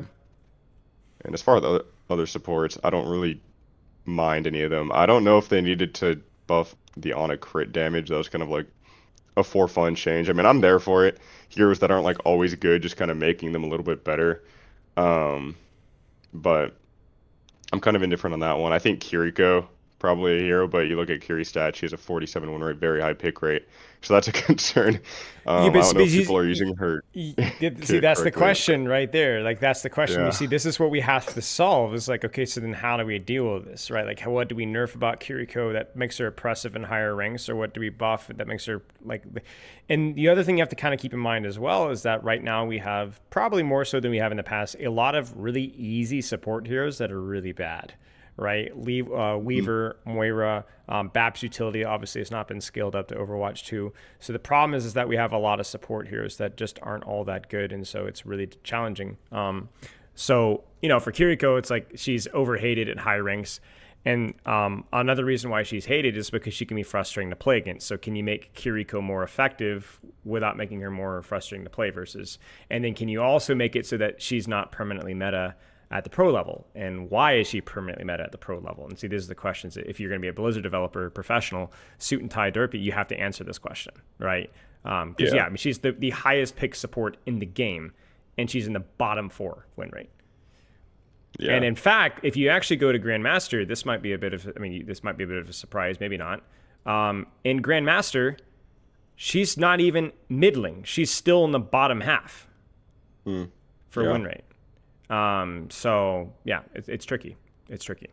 I think rank's a weird thing for supports because like Kiriko's meta at high level play because you have a utility like Suzu, which is a cleanse. You have the TP, which enables you to like, live enemy engages, play better angles on the map, which is kind of like encouraged, or definitely encouraged in pro play, but that's kind of what it's all about. The kit is just perfect. You have a lot of heals, a lot of damage, playmaking potential, but that's not really utilized in ranked, where it's just like a lot of ranks, even at GM, I feel like right now, even until you get to like GM1, like you can get value on support by just kind of like heal botting your tank, and that's all you do. So like heroes like Mercy are going to look pretty decent. Heroes like Baptiste, Honor, you're just healing your tank, are going to be like pretty decent. Kiriko heal botting is going to be decent. You're not really seeing that full utility until you get to probably a champ level, because I feel like if you know how to navigate, like play the hero really well, you're just going to get to champ like very quickly. That's where you can't do that. You and I would agree to you and I will agree and disagree. I agree that you can climb with high ranks with just healing with support, but that's because so many supports don't know how to do anything else. I think there's an inherent misunderstanding by the support, and we've talked about this many times in chat, but also support players are just not very good at the video game. They don't know how to play the game. So I mean, it's true. So there's a miscommunication with the game, what you're supposed to do as a support and what you actually should do. So I don't necessarily blame the players, but there is a inherent misunderstanding of what support does. So let's move on to your next point here, which is if we pull up your notes here. Can I get some cool question? Do you think if they nerf like Kiriko's damage, that would make her worse at higher ranks? Correct. Or like at pro play? Yep. Do you think it would make her that much worse at like lower ranks, where like these players probably like, let's just say headshot multiplier? Like, do you think if they nerf that, do you think like players at low ranks are going to lose a lot more on Kiriko, even more than they do now? Do you think like a lot of those lower rank players are hitting consistent headshots for it to really matter? So this is where I'm making fun of you for not knowing the full answer to all these, but I'm so much of an idealist that I'm also an idiot, because the way that I look at answering these questions is you have to start by asking yourself, what do we want Kiriko as a design to be, and then lean into that. I think the problem with Kiriko is that she doesn't have near enough utility. I think they need to reduce the amount of things that Suzu can do. I think they need to change the way that her healing works entirely to be more heal over time. I think that they need to do a lot of things to Kiriko, and then we would have to address that issue. Because I don't think it's as simple as turning damage up or making 250 HP, or I think that they haven't really decided what they want Kiriko to be, and so it's really hard to answer that question. I would prefer to have more utility. I'd like her to have more utility and more decision making. I'd like Suzu on an 8 or 9 second cooldown without the invulnerability, just the cleanse, and maybe even give it a speed boost and just let you run rampant with it. Just move around, get involved, get your hands dirty. If they do that, maybe they could give her 250 HP, reduce her healing per second output. Whatever. There's a lot of that could be a conversation we could have for half an hour, but it's not always an easy answer, to be honest with you. So I'm putting you on the spot here and there as if I have all the answers. I don't have all the answers. I'm just making you think about it. All right. Yeah, good. Like I said, I need flats pogs in the chat, because we're going to go on to your second thing here, which the tank role seems unfixable with only one tank in the game. Will always feel super pressed to play against, but not fun to play. We'll make this brief because 6v6 and 5v5 is old and tired, but I want your thoughts on it. Is. Yeah, it's just something that I've always thought of when I'm like thinking about the 5v5 or 6v6, and it's like, like I'll watch the group up podcast that you guys are on, and sometimes I wish I could go on there. It's tiresome, isn't it? It's tiresome. It's the same opinions, you know. It's talked about a lot, but I feel like something that's not really emphasized is like heroes that are really bad on tank. Like right now, like Sig is not like very good on tank, because Sigma just gets walked on by any ground tank. He doesn't live long enough. Any fast compositions, just like they're too fast for him to play into, so he just kind of is useless, dies. There's still some playmaking to be made, but Sig overall is not very good on tank compared to the other characters like Zarya, like Wrecking Ball. Do Even you know like for Sig's win Matra, rate who are in not that GM? good. I mean, nobody plays Sig, but yeah, no, I don't have it memorized. It's What is it? 50. It's in the top half. He has a 9% pick rate in GM. Pick rate. Okay, wait. Yeah. I'm gonna pull this on myself. Overwatch hero win rates. Okay, let's go. I'm messing with you, but Tank. it's worth No, I considering. need to know because I feel like it's like worth talking about it in our I argument. think here's the thing: is like win rate stats should not be used to dismiss an arguments entirely. You're describing Sigma feels really bad in these situations, and I think you make a really good point. So what we need to do is we need to find, okay, this is what the stats say, this is how I feel. We need to take both of those factors into account. I think this Yeah. happens all the time with Freya. Sojourn and Freya are objectively really bad DPS at all tiers right now, even Grandmaster, right? But people still act as if Freya is a raid boss. Well, then we need to understand why is that the case and what can we do about it, right? Same thing with Cassidy. People hate playing versus Cassidy in his current state right now. So let's not dismiss your point. Let's keep going forward. So you're saying Sigma feels really bad. You just get walked on. Continue. Yeah. So Sig feels really bad to get walked on, but the thing is he's still like very broken. He has a one-shot combo. He has a lot of damage. He has a matrix. He has a shield. Like that character is busted. I don't think there's a tank character in the game that's not like that. Even if it's like Orisa with a 45 win rate right now, Yeah. looking at the thing. Yeah. But like Orisa's broken. I mean, Orisa can javelin you across the map still and almost one-shot you. If Can you live are on top forever. of Orisa, if you are on top of Sigma, it is over. You're going to lose. Yeah, like you're Yeah. not winning a duel. There's like to play it, not so much Sigma, but to like play against Orisa, it's still Yeah, so absolutely. hard His to win rate could be kill. inflated by She's maps, just bad in 100%. comparison to tanks like Zarya. So it's like no matter like how broken and good these tanks are, you could give them 10,000 health. If you keep buffing tanks in that way, like Sure. Zarya's still gonna beat Orisa almost every time. So then Sure. Zarya is better than Orisa, but Orisa's still very good. Like how do you ever fix that in this game where it's just like one tank? Unless something is like turbo hard meta, you have to play it, Sure. and then like that doesn't even feel good to play against, and it doesn't Sure. feel fun to play because you're just getting shot at the entire time playing the role, Sure. Makes sense. most of the time. And Yeah, so your solution with 66 is to just spread that responsibility. I mean, it's the same tired argument we've had, but it's a good argument of just yeah, spreading the space, spreading the responsibility. I'm sure, off tank role kind of becomes a thing again as well. That would be your solution for that there. yeah. And Makes it's something sense. I've tried to like it's something I've tried to like solve without just saying, oh, we need to do 6v6, but I genuinely don't know how to change the fact that like Yeah. tank will always be super broken statistically, but won't feel very fun to play. I don't know how to change it without adding another Sure. one. I think the first thing that that would, I don't know if you agree, but I would love to see more resources being put into the 66 that we currently have right now, just to make Yeah. the mode, give the mode the resources that it deserves with the amount of players that it has, right? Like, does it get the full 5v5 support? Not necessarily, but maybe if it gets the resources and if it is the superior format, then it will do better and then it will grow and scale. But I don't think that they have, I think this is a real criticism of Blizzard, is that they clearly don't have a dedicated resource on that team. It is literally basically it's in. They do Yeah. here and there, but there's no actual balancing development or time thought into it. There's no vision. And so we don't really know how it would fit or if it would work or if their format would work or if it works with their current map and hero design.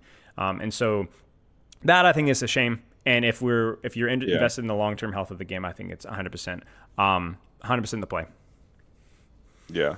No, I agree. It feels like they kind of just threw it at us, and they were like, "Okay, there you go. Please stop talking about it. Like, we're gonna keep it in as like side mode." I would Yep. like to see them do something where they promote it more. They don't advertise it at all. Yeah. Like, yeah, they don't balance it, but even when Yeah. it came out, they barely said a word. It's under the competitive category. It's the second thing you see. So most Yep. players that don't look at Twitter, don't look at like anything, but they just log on, play the game. They Yep. are barely even gonna know anything changed. Sure. They're gonna click roll queue because it's the first thing they see. I think before 6v6 open queue, it's just like 5v5 open queue. Nobody wants to play that. No. So most people are just going to be like, oh, this second mode off to the side, I don't want to play that. They don't even Yeah. try it. They're just going to pick the main thing. Maybe Yeah. they do a like dedicated season with it or half of a season Sure. or just a week Sure. just to or see just what or just happens. patch notes, or patch notes. Yeah, I think this is patch my current problem with Blizzard right now. Like, this is much more macro. I don't have any insider knowledge here specifically, but we see that a lot of resources are being put into new content and the new things and the new this and stadium. And it does feel like as good as and cool as perks and a lot of these things have been, we need to make our game as high quality and competitive and interesting as possible. And I think sometimes we're maybe feels like a lot of the new flashy things are pulling developer resources. And I don't have any insider information on this, but when things like this kind of goes back to your first point. When this recent patch hit, I wonder, like, where are these resources going right now? Where are these resources going right now? Because it is frustrating for sure. Yeah. Now let's go to something that's a little bit closer to your heart, which is the report and appeal system. A stronger emphasis on silencing abusive chat. Now, there has been all sorts of conspiracy theories about the outsourcing of Blizzard with their CS team, and I believe it. I believe that. I think Blizzard is outsourcing, or it's automated, or it's AI. I don't know. I have no insider information here, but it is not done well. So I want you to share your heartfelt, heart-wrenching story. Tears are encouraged. Anything to sell it. Tell me what happened and your criticisms of the whole thing. Yeah, so I'm permanently banned, and anytime I try to appeal, it's just going to be a response that says, oh yeah, well, you've been banned before, so this one's deserved. But then you have to ask for your logs like 5 times before they actually give you the logs. But for me, my logs were saying shut up and like saying you are so bad at Doomfist, but it was directed to my friend. It was directed to Cardi, who plays Doom. That's just horrific. No, even what if that? But see, that's rude. That's rude. You should keep your banter. You should keep your banter to yourself. The match chat is used for GG, and that's all. Exactly. So I do, and like I spammed the chat one time. Like it's just like they have filters in place. There's so many. My problem is there are so many things you as a player can do if you don't want to see the chat at all. You don't have to. If you don't want to hear a person talk, if you don't want to see a person type, you can block them. They have prevention in place for swearing. They have prevention in place for spamming. They have prevention now in place for messages they think are inappropriate, which could be anything. I don't know why they added that, but like you type noob right now and it says this message has been flagged. I'm pretty sure for a long time, maybe it's changed now, but for up until very recently, you could just type slurs and they wouldn't even block it. I'm pretty sure. I think that's still a thing. So it's very, very weird. But continue. Yeah.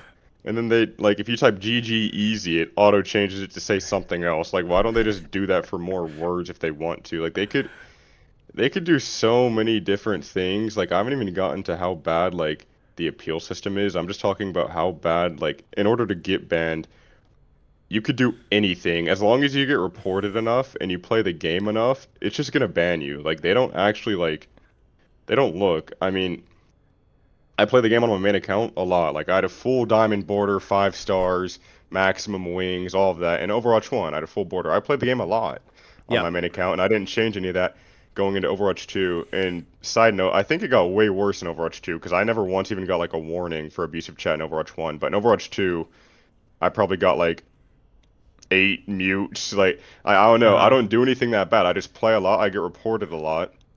Something I get muted. Like, nobody's ever seen me slur. Nobody's ever seen me on the mic telling somebody to, like, do something really bad to themselves. Like, it never gets that bad. Like, I'll play a lot of games, and maybe I'll be, like, kind of toxic in 2% of them. Well, if I play 1,000 games, that's, like, 20 games where I'm being toxic.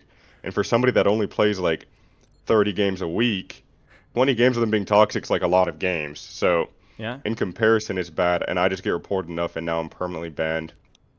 And then you get to that automated appeal system where it's like, they're not going to unban you at all. I mean, nobody gets unbanned through that. I've talked with Gavin Winter about it, and he said it's definitely more of a Blizzard thing. Like, yeah, it makes sense that, like, Overwatch can't really fix, like, the whole appeal system because that just goes through Blizzard. Sure. But all of those game masters, and I'm not sure if they're real people. Like, I made a tweet recently. I had Game Master Quagmire reply to one of my things, and then after that, I had Game Master... Yeah, and then after that, I Game Master Check Waylith. I've never seen these names in my life ever. Like, I don't even think they could be names. It just says Game Master, and like I had one like 10 months ago, and they opened it up saying, "Hello, fellow adventurers. This is game." Like they said, adventurers, like plural. Like it has to be automated. Even the responses that look like they're from Game Masters, it has to be automated. It's just disgusting how bad they make it.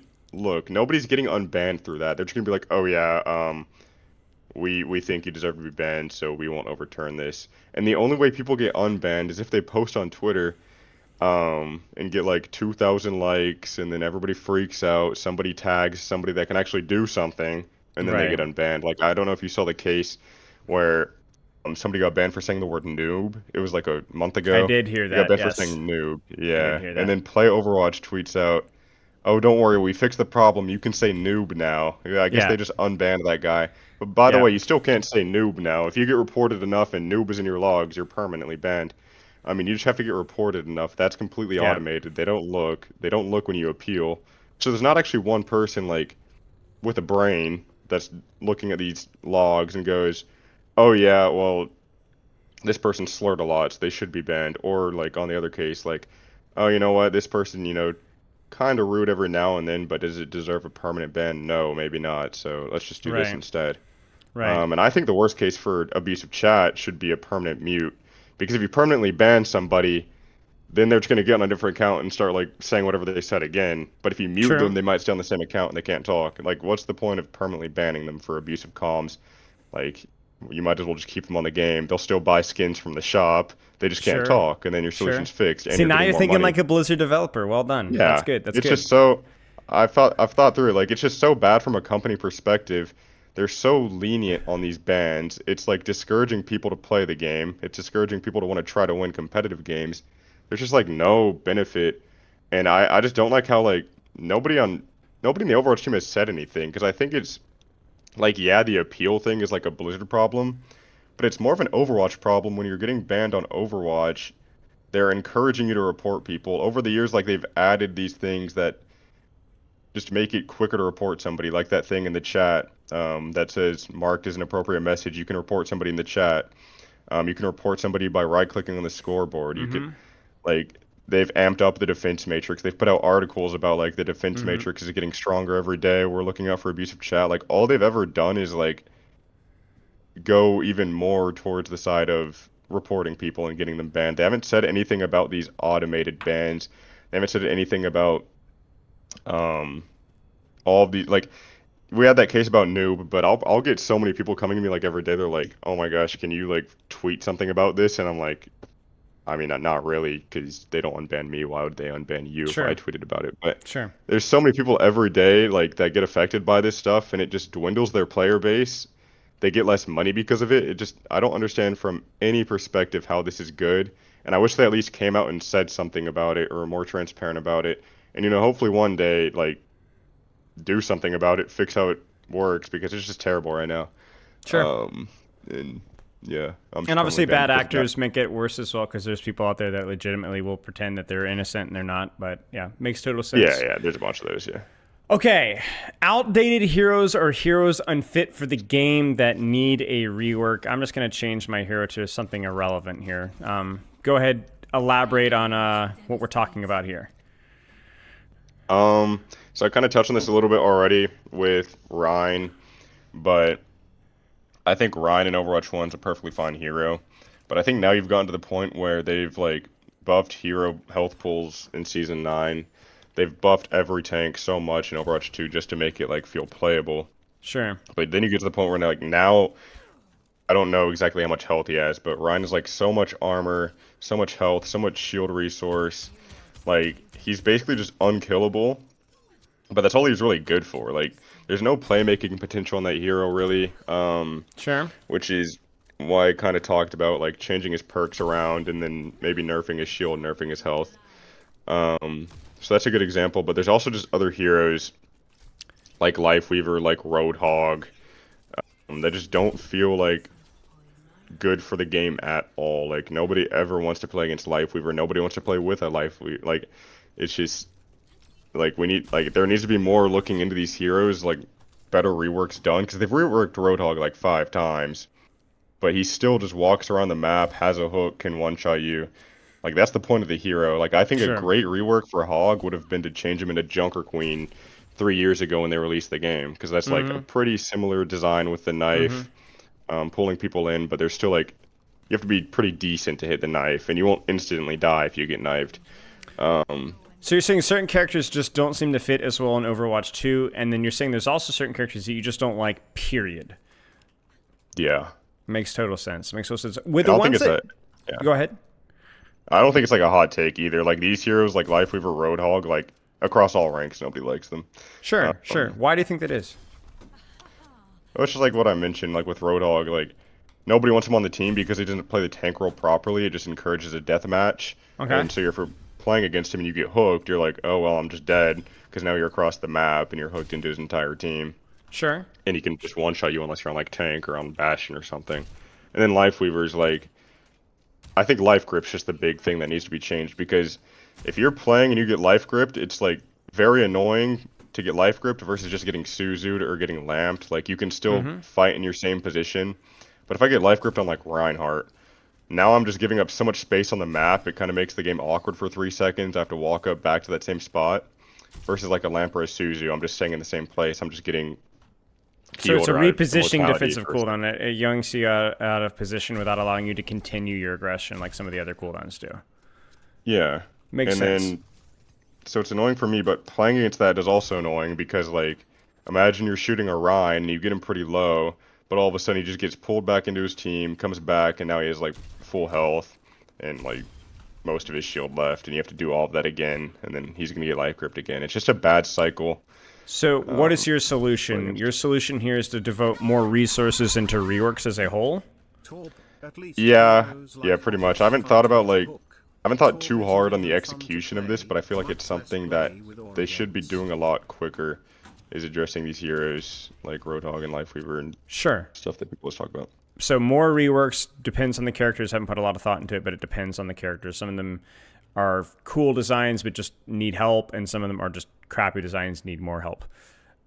Yeah. Final point here, which I think is the most interesting one perhaps, because we can kind of maybe just popcorn from one to the other, which is a couple of small things that you've added to the game that you're not a fan of. Wave respawn, 15-second hero swaps, streamer mode. Just pick one to start with and give me the rapid fire professional breakdown of why you don't like it and what you would do instead. I mean, yeah, I just think I'll start with wave respawn because that was the first one on the list. But like, why do they even add it? I mean, nobody really talks about these things because they're so small and like there's, you know, bigger problems with the game to be talked about, like the 4 bullet points before this. But like wave respawn, I mean, that seems like a very casual thing, you know. Like, I can answer that question for you. Team. I can answer that question for you. So we had statistics on this one. I don't know if they've talked about it publicly. I think they might have had 1 point, but it basically reduced snowballs in a lot of ranks, not just low ranks, by a significant portion. And so the question comes down to, do we want to remove that edge or do we want to keep that edge? You get what I'm saying? And that's where you really have, because there is a strategy to, you know, okay, we killed them, we staggered them further, or if it just didn't get good, don't do that. But there is a line between, okay, well, do we want that to be an important part of the game that makes things feel better, or do we want that part of strategy to be something that you get punished for continually? And so I want to hear your arguments on this. I just think it's not worth having it, like, in the way that it makes it feel better when you're dying, but like if you're killing the other players, like there's been so many cases where I've killed 2 people and then I'll kill somebody what feels like 2 years later, but then I press tab and they have a 4-second respawn. It's like, well, now I'm on push and I'm playing to like push the robot across so that he doesn't have close spawn, but he's gonna get close spawn now because he's a 4-second respawn instead of just the 8-second respawn, whatever he would have normally had. Right. So you're saying it's too fast at its ceiling potentially. Yeah, and I could see why. Of course, like it's gonna help snowballs. I think it would be good to have it in like quick play or something, you know, or like it's just more of a casual thing. Kind of makes the game feel nicer. Nobody in quick play is gonna be like raging, oh dude, I killed this guy and he's back. Like I think in competitive play, like I think just having to regroup and wait that 3 seconds for your other teammate to respawn. They added the thing where you can TP between spawns, like that's a good change. Yep. So it's not like on Gibraltar you're just stuck in a whole different spawn. But you see, I'm going to push you on that point because I could literally have your long lost stepbrother Durpee And Durpee would say, oh, he's fine with wave respawns, but that stupid spawn thing, like, really, really is just like an easy get out of jail free card for people that just screwed up their death time. You get what I'm saying? So why does that one get the pass, but wave respawn doesn't? I think like screwing up your death time is kind of like not right, because you're just gonna die when you die unless you get staggered. Sure, like, sure. I mean, it just allows you to fully regroup with your team, because if you don't have that and you have wave respawn, there's still a chance where it's like one wave spawns on the first spawn base, but then the other wave spawns on the second spawn base. Then you have 3 players that have to walk out and just die so that they reset, and it just makes the game longer. Sure. Like if you keep the spawn teleport, but you get rid of wave respawn, it's just gonna be like you kill 3 people, and then the third guy respawns late. He can still take the TP back to the other spawn, but he's still going to come back just a little bit later than the other people that you killed. Sure, so sure. It just feels more fair, like sure, all around. Makes sense. I think one thing that we can agree on is that the ceiling of wave respawn is simply too fast. I don't think anybody should ever get a respawn that's lower than, like, let's say 6 seconds. Because if you think about, like, what is consistently the respawn? 10 seconds, sometimes longer depending on OT. Going from there to like 4 or 5 seconds feels excessive. Feels really excessive. And I think the reason why the description that you said is like, I hate that I get a kill and I see this person 4 seconds later. That just doesn't seem fair. And I agree. I like the concept of wave respawn, but if it reduces it to 4 seconds, I think it's too extreme. That's a significant reduction. And so that's my opinion. And it makes respawns feel weird across the state of the entire game. Yes. From start to finish, because once you get into overtime, wave respawn stops existing. And then, like, I think the other week I had like a 16-second overtime respawn. Like, it was absolutely disgusting. I had to wait 16 seconds, but it's like such a switch up, because all of a sudden I go from respawning in 5 seconds to waiting 16 seconds. Yep. I think they should like probably just remove wave respawn, or at least make it adjust the timing of it so it's not like I have a 4-second respawn. But then tune down that overtime stuff where it's like you're waiting 16 seconds. Because I think that overtime stuff was more for like Flash or 2CP. It just makes more sense in that way, versus like a push game where it's like, okay, I have to wait 16 seconds, then I have to walk across the map for 30 seconds. Yeah, I'll be back in the team fight in 1 minute from now. Like, true. Respawns are kind of weird. Talk to me about the hero swap, and you're talking about the disguise hero swap thing that they put in a while ago. Yeah, very odd. It's just implemented terribly. So first of all, like, what's the point of it? They said it came out so that you could like stop counter swapping, because they saw clips of like maybe Oasis. Like, let's just use Oasis as an example. Both tanks die. You're sitting across the map. One guy swaps to Maga, and they go Maga because the first person's on Roadhog. Well, then the guy that's also in spawn on Roadhog sees that, and then he goes something that counters Maga. Let's say, like, Sig's pretty good into Maga, so he goes Sig. And then the other guy goes Winston, and then it just keeps going back and forth. So they added that 15-second timer to make it so that that doesn't happen. You don't know what they swap to. But here's the problem with that. If both tanks die, and I see the enemy tank just immediately swap and spawn, as a tank player, I'm going to assume they're probably going something that's better into my composition than the hero that they were originally on, unless they're just playing like totally for fun or like being weird. So then I'm going to swap my hero maybe if I'm thinking like, okay, well, now that I'm going to guess his hero, and most of the time I'm 80% right. So I'm going to go something that counters him. So it doesn't really fix the problem. It just makes it like weird for other situations where that's not happening. Like, if somebody swaps Widowmaker, you have 15 seconds where you don't know they're on Widow. They have 15 seconds to set up, get a random kill, and it's like, oh, they have a Widow, I guess. Like, you have to be so careful. You have to, like, the tank player has to ping that a lot faster. Like, say in comms, everybody has to be fully aware, or else somebody's just randomly dead. So you're saying it doesn't really address the root issue because they can just use their same deductive skills to assume that we're going to be in a counter swap game, and as well as the issue kind of being a bit of a nothing burger anyway.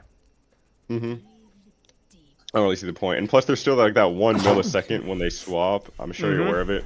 Yep. Where you can see their hero they swap to for a millisecond. Like, at least fix that if you're going to have it in the game. Like, it is silly. Okay. Yeah, I agree. I mean, that was always a very strange change. Okay, final one here, but I don't care if you want to throw a couple in. The next one you want to talk about is streamer mode. Yeah. Talk to me about streamer mode. Yeah, so streamer mode is just like, my problem with it is that it was, I'm pretty sure it was intended for guys like, Flats and Emong and all these guys to get on the game and have some privacy and, not feel like they're just being totally targeted and stuff. And that's fine. But My problem is when you just allow streamer mode to like, anybody that I think you have to win 750 games on your account to get it, and you have to be level 3 endorsement, which are very weird requirements. I don't know why endorsement level matters for using streamer mode, but that's kind of a separate thing. But It's for there's a very specific reason for it. I think it's cheaters, Smurfs. There's a toxicity reason for it. There was a big issue with it earlier on because they didn't have that implementation and they had to add it afterwards. I don't remember what it was, but yeah, I could see how it would be a problem if you're like cheating and stuff, and you're just kind of going around in streamer mode. Yeah, go ahead.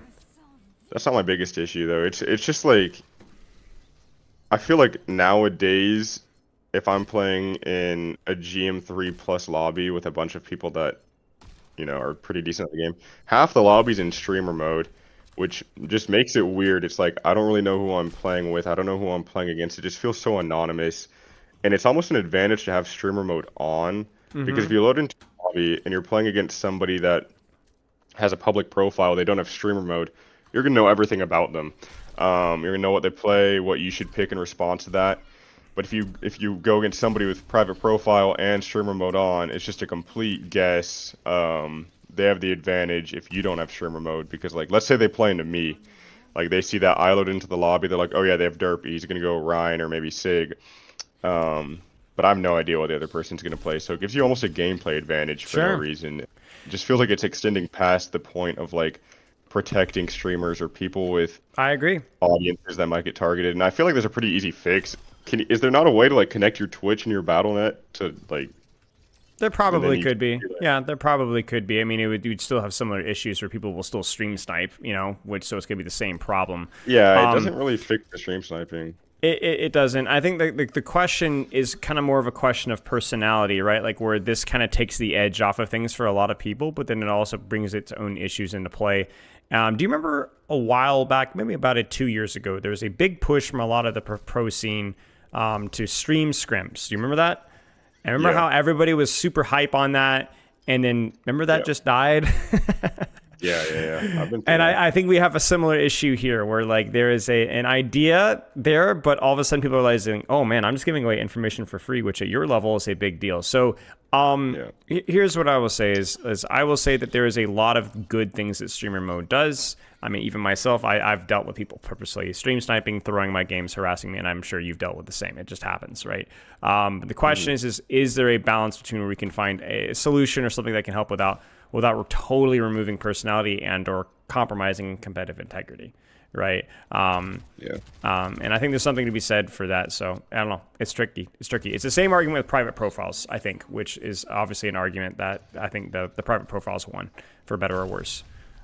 Yeah. I understand why they have private profiles. Yeah. Other points of note here. Go ahead. Finish your thoughts. Yeah, I just think streamer mode could be like I was kind of mentioning, like linking your Battle.net and your Twitch, like.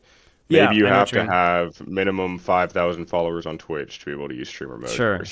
So I'll just use the bots that are constantly in my Twitch chat to buy some followers. That's the strategy. Yeah. Perfect. Yeah, at least they got to like spend money and be weird about it to use. Yeah. It's not like half the people in the lobby are going to be doing that. Sure. I just feel like that would fit more towards the purpose of it. Sure. There's even a question of, ironically, whether streamer mode actually even works, because if you're streaming, then you're not on streamer mode anymore because everybody can stream snipe you know what match it doesn't really work. It doesn't really work in that aspect at all. It's more of an anti-harassment mode than anything else. It does not work for streamer mode. So it's hard that's to why know. I kind of put in this category. It's all things where it's like I don't really care that much, but I feel like they were added to the game and they don't do any good for the game, and maybe they just do worse for the game. So it's like, why do we have them? Okay, anything else make that cut, or would that be the last system? Off the top of my head, I can't think of anything. Let me pull up a document that I wrote like 2 months ago. That's good. That's good. I was on like a 10-game loss streak, and I just made a bullet things to make Overwatch better. It's streamer mode, private profiles, but I can understand why private profiles in the game. I'd wave respawn. I'd get rid of Roadhog. We talked about get rid of or rework or get rid of Lifeweaver. Make Mercy quick play only. Obviously, they can do that. Don't give the best heroes in the game the best perks in the game, which was more of a problem when perks first released. I kind of think they're like a bit better balanced now. Like Ramattra having Yeah, the funny thing is that like Two. the best heroes have the best perks because the best perk make them the best heroes. You know what I mean? Look at like Yeah, they that's work why together. they had the freaking nerf Sojourn to 225 because you have just a one shot on your ult and double slide permanently. You know, and not to mention Tracer perks and Ramatra perks and so on. I mean, even Ana perks at the start, right? So like, yeah, I mean, of course, and Yeah. Kiriko's double TP. I mean, yeah, Yeah. for sure. A lot of the stuff we already said. More on the abusive chat stuff. Allow players to type in match chat any endorse level. I think like so it's kind of weird when you get suspended or you get muted. Like let's say you get 2 week muted, you come back at endorsement level 0. But when you're endorsed 0, the only thing you can do that you couldn't do before is like join the voice channel. And I forgot if you can join the voice channel if you're muted. So maybe that's not even like another right that you get. But when you're endorsed 0, you can't type in team chat, you can't type in match chat, and you still can't use your microphone in the VC. So it's almost like how do you get that endorsement level to even be able to do that? And you get endorsed 1, I think you can type in team chat and you can use your microphone, but you can't type in match chat until you get endorsement level Sure. 2. Sure, sure. I And it's just understand the like criticism there, but also weird. it is endorsement level 0. So maybe we should, Yeah. you know, Zero, but maybe, why not come back at 1? Like, if you're muted for 2 weeks, why do you have that extension of being endorsed 0? Like, I feel like the punishment should just be the 2 week, and then you get to come I back and try again. well, that is true. If you're match banned or your chat banned, being endorsement level 0 is just an extension of the chat ban. So either extend the chat ban or leave it at endorsement level 1 and let you try again. Otherwise, what's the point of having endorsement level 0 if it's this equivalent, the same thing as chat banning, basically? Yeah. So yeah, it's a good question. Also, there's a mega health pack here. I had no idea. So I guess the more you know. Oh, yeah. Any other systems here? Going down. It's only like, let's see. See, most people Make tilt a you. weight. You tilt doc. I respect Yeah, that. these are just like, yeah, I said never buff tanks again, only nerf, and I'll stand by that forever. I don't think they should ever buff tanks. It's a Because take. these micro buffs just eventually Yeah. make the hero Thanos eventually. Yeah. So like Yeah. Yeah. I don't know, but again, tanks. I'm not gonna. Ramatra, they fixed it. They fixed some of these. I said remove Paraiso. Yeah, I honestly don't feel like they've done enough with these map voting. Like they haven't said enough about the statistics from map voting, and they haven't really done anything. Because I remember when it came out, they were like, "Oh yeah, we're gonna look at the statistics and rework some of the maps based off that," but they haven't even said anything about the statistics, and it's Yeah, we been don't have in the band game for stats like 6 either. months. Yeah, we don't have band stats Yeah. either. But I would love to see some map voting statistics. Although you and I can probably tell it's going to be hybrid escort slot for all the bad Yeah. players, and then Flashpoint Yeah. King of the Hill for everybody Masters Plus, basically. So. Yeah. Yeah, 100%, 100%. I have a hot take here. I actually think that they should use. I mean, I'm sure that they're going to, but I think you have to be careful. I don't trust low rank opinions on maps because I think. Let me explain why. I think it's the same reason why I don't trust Kiriko's win rate and bronze or silver. Right? I think we should look at the stats. It's because I don't think that they play the game correctly a lot of the time, and so that they kind of have to be pushed to play the game correctly. And I think maps are a really great way of pushing people to play the game correctly. Yeah. I've had this discussion with Flashpoint. I've had arguments with gold players that are like convinced that Flashpoint walkbacks are too much. And I'm like, have you tried Flashpoint recently? And I actually had to do a whole video where I whipped out a stopwatch with the new speed spawns in the front. Now they spawn you in the front of Flashpoint, right? This was a couple months ago. And I timed it compared to walkbacks from Escort and Hybrid defense attack. And actually Flashpoint generally has equally walkbacks or sometimes even faster walkbacks than Escort or Hybrid. So, Yeah. yeah, Some of the but score ones are bad. so I mean, obviously there's a lot to kind of discuss there, but yeah, 100%. Yeah. More discussion on the stats would be amazing. And obviously there's not been a lot of communication from that as of recently. Yeah. Yeah. And then okay, so I have like 2 very small things. Sure. One comes from me being a Rhine player. Shield Bash has been in the game since they released perks, like that major perk Shield Bash. Yep. Yeah. And it just totally messes up your kit. Like that free look thing you can do Yep. without Shield Bash, where you just hold down your primary fire and like move your mouse around, you can see anywhere. You can't do that if you have Shield Bash act like online. Like it's gonna Shield Bash first, and then you can do it while it's on cooldown. But then you have to like keep repeating it, so it just feels weird. And it's been in the game since perks. And I've made numerous tweets about it, trying to like get the attention of any developer ever. But I think they got me on like a wall, or like I think they hate me or something. Whatever I say on Twitter, they're just gonna completely ignore it. Like, there's no way this isn't fixed. It's just like, yeah, you're gonna do that turn, and then maybe when it comes back on cooldown, you'll still Yeah. be able to turn your shield. Yeah, Yeah, like look yeah, at yeah, that. yeah, That's yeah, just yeah, yeah. disgusting. Like I It's been the said, game for like, we're suit and tying you. That's the best that we're gonna rework. You're gonna be new and improved, you know. I So know. you're gonna be nice No, and they hate me. chrome I've and never. shiny. Yeah, it's gonna be perfect Yeah. now. Yeah. Okay. You make it. That's the small thing. And then one more thing is that all deployables like turret, pylon, lamp, um, junk rat trap, anything you can deploy, it should break when you die on the hero. So like if I die on Sim, all 3 of my turrets Ooh, break and I get them spicy. refunded. I think that'd be good. Because I feel like I shouldn't be able to kill Torb and then he's still getting value just because he's a turret up. Or like I kill Alari and she's still getting value by having pylon up. That is a very Overwatch 1 2016 take, but I can get behind it. I can think of those play of the games with the OG turrets, you know what I'm saying, from Yeah, Torbjorn with and the 6 on Symmetra, like, and so yeah, so yeah. yeah. Okay, fair enough. Well, Durpee, any final words? That's gonna sound threatening, but we'll roll with it. Nah, I think everything has been said. Yeah, my biggest thing on this list, I think something that I'm like, I specialize in that most people don't talk about is Getting that banned? report system. Okay, yeah, that's Yes, right. Yeah. I just want more emphasis on that. That's all I want. Even if they put an article out saying like, oh, it's actually like not automated at all, and we have millions of professionals looking at these reports and appeals Yeah. every day. Like even if they like completely lie, I just want something more said about it because I feel like I'm the only guy that really talks about it. But Sure. yeah, Maybe that's if you about it. did it in a more quirky way, like, you know, a little bit more like fun-loving way, and while you were purchasing skins from the Blizzard shop, that might do the cue. Like, oh guys, wouldn't it be awesome if I could get unbanned so I could buy that Mercy bundle? Let's share Dude, it that's with what your I say. I'll friends. be in the shop. Dude, I'll be in the shop talking about these skins, and I was like, if I had my main account, I'd love to buy this, but you know But what? that's Like, okay. why would I That's all buy right. this? We'll keep cracking at it. I'm sure it'll work. All right, Yeah. Derpy. Appreciate your time, mate. All right. Always Yeah, have thanks a so good rest of your much. afternoon. Cheers, brother. All right, you too. Bye bye. All right, that was Durpee. You guys can check him out at twitch.tv prison. Twitch.tv Durpee. He is a high level player. I hear he's pretty entertaining, but I wouldn't know. And it is Durpee with an 8-2. So if you want to see how to perform and complain at the same time, you can watch my stream or you can watch Durpee's stream. So appreciate his time. Good points made.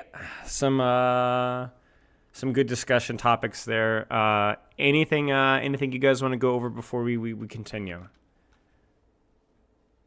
Attacker's advantage is real though. I could see it. Yeah, I could see it.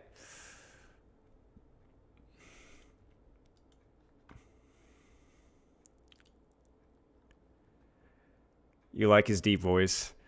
I take offense at that. It kind of hurts my feelings. You know, my voice has gotten higher the more I've streamed. No joke. I'm falling into my quirky era. How often do you wash your hair? Every day. I don't shampoo every day because I don't. It's but yeah, it's not good for your hair. But I do clean my hair every day. How do you balance a character like Moira in the higher ranks? Well, in the short term, you don't. You would accept the fact that she's going to underperform. But long term, we've talked about it before, so.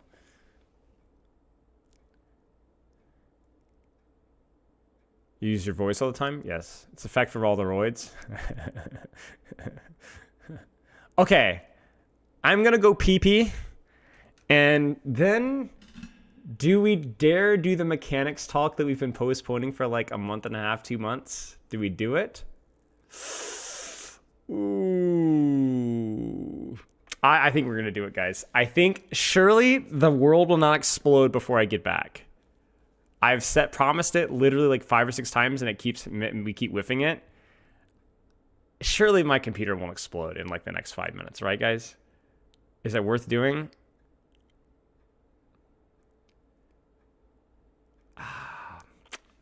Tristan, ask me again. I'm gonna go tinkle mode, and then we'll maybe look at this mechanics talk here. I'll be right back.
All right, we're back. And yes, I wash my hands. I have to answer that question every time.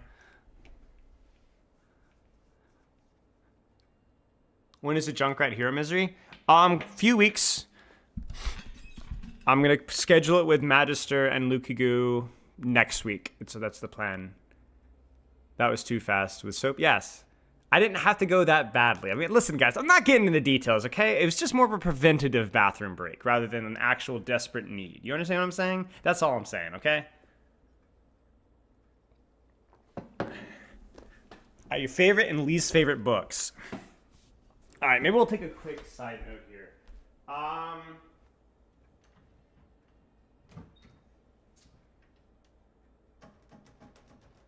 Alright, Tristan, tell you what. I'm not going to get distracted with side quests. Remind me after the mechanics chat and I'll do it. I can't do it. I can't do it. I have to stay on topic. I have to stay on. How come you weren't at Spotlight?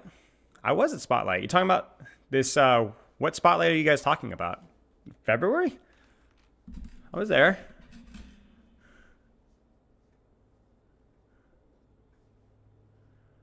Preventative poop. What the frick?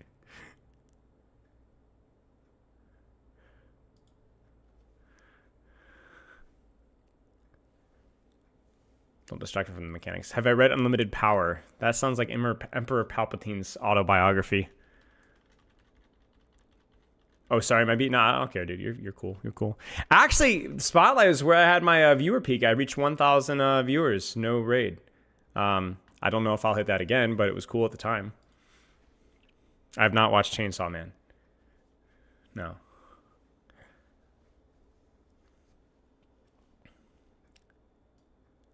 All right, I'm going to... Did you and Pepper decide on costumes? Yes. Do you guys want a sneak peek? No, I'm not going to sneak peek it. I'm not going to sneak peek. You're going to have to wait and see. All right. I'm going to talk about mechanics. Now, this is going to be a lot more meandering than, like, there's two types of Spylo talks. It's the, hello, my name is Spylo. This is my face cam. I have a scripted, structured interview talk, and, I'm going full pro. I've written, and then there's going to be stuff where, like, I have ideas scripted out, but I don't really think that I have, like, everything super nailed out. And the reason that is the case is that I want some of these talks to be a little bit more laid back, and I also want this to be more like conversation. I want to do more Q&A stuff. So let me update my stream title really fast here, and then we'll get cooking. We have to open with the Bastion clip. I mean, we don't have to. Consider grinding another game to see what you think about Overwatch. Other games? Yeah. Hang on, let me just... Mechanics. The mechanics... are the importance of mechanics. I'll answer that question in a second. Mechanics, I can't spell. I've grinded an old PvP player in Lord of the Rings Online. It was actually the best player. I've talked about this a few times, but I was the best player of all time at one of the MMO classes. I used to do a lot of top tier raiding at that time as well, on a different class as well. I don't know. I mean, I've done stuff like Sekiro, Charmless, Demon Bell, which is the hardest difficulty that you can play on. I've done Elden Ring and the DLC, no summons, which is not that big of a deal, but no summons, no cheese weapons, no OP weapons. I've done Night Rain, played Night Rain to the highest level, beaten all the bosses multiple times. No Iron Eye. For me, when I'm playing video games, though, most of the time I rarely want to take them competitively seriously, because usually my work and things that I do outside of Overwatch are going to be more competitive. And then obviously my job. So I'm more competitive with sports, with fitness stuff. I compete in a lot of different aspects. I've done like a lot of tournaments with flag football, and I do a lot of Frisbee stuff on the side now. I lift. And then also, as goofy as it is, I like board games a lot here. So I like playing board games a lot. So I really do that kind of stuff. So Hi all, hope everyone I did not beat the old Lion King game. I am familiar with that game though. Hey, Pete, thanks for the sub, dude.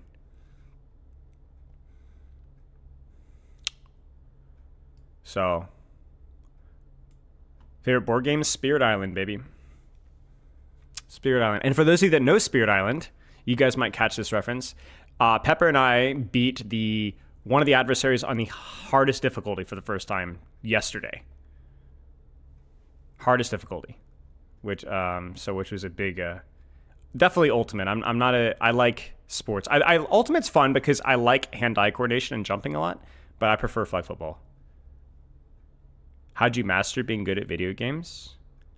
I've never mastered being good at video games. I mastered how to teach being good at video games, but I also taught mixed martial arts for a long time, update video caption, whoops.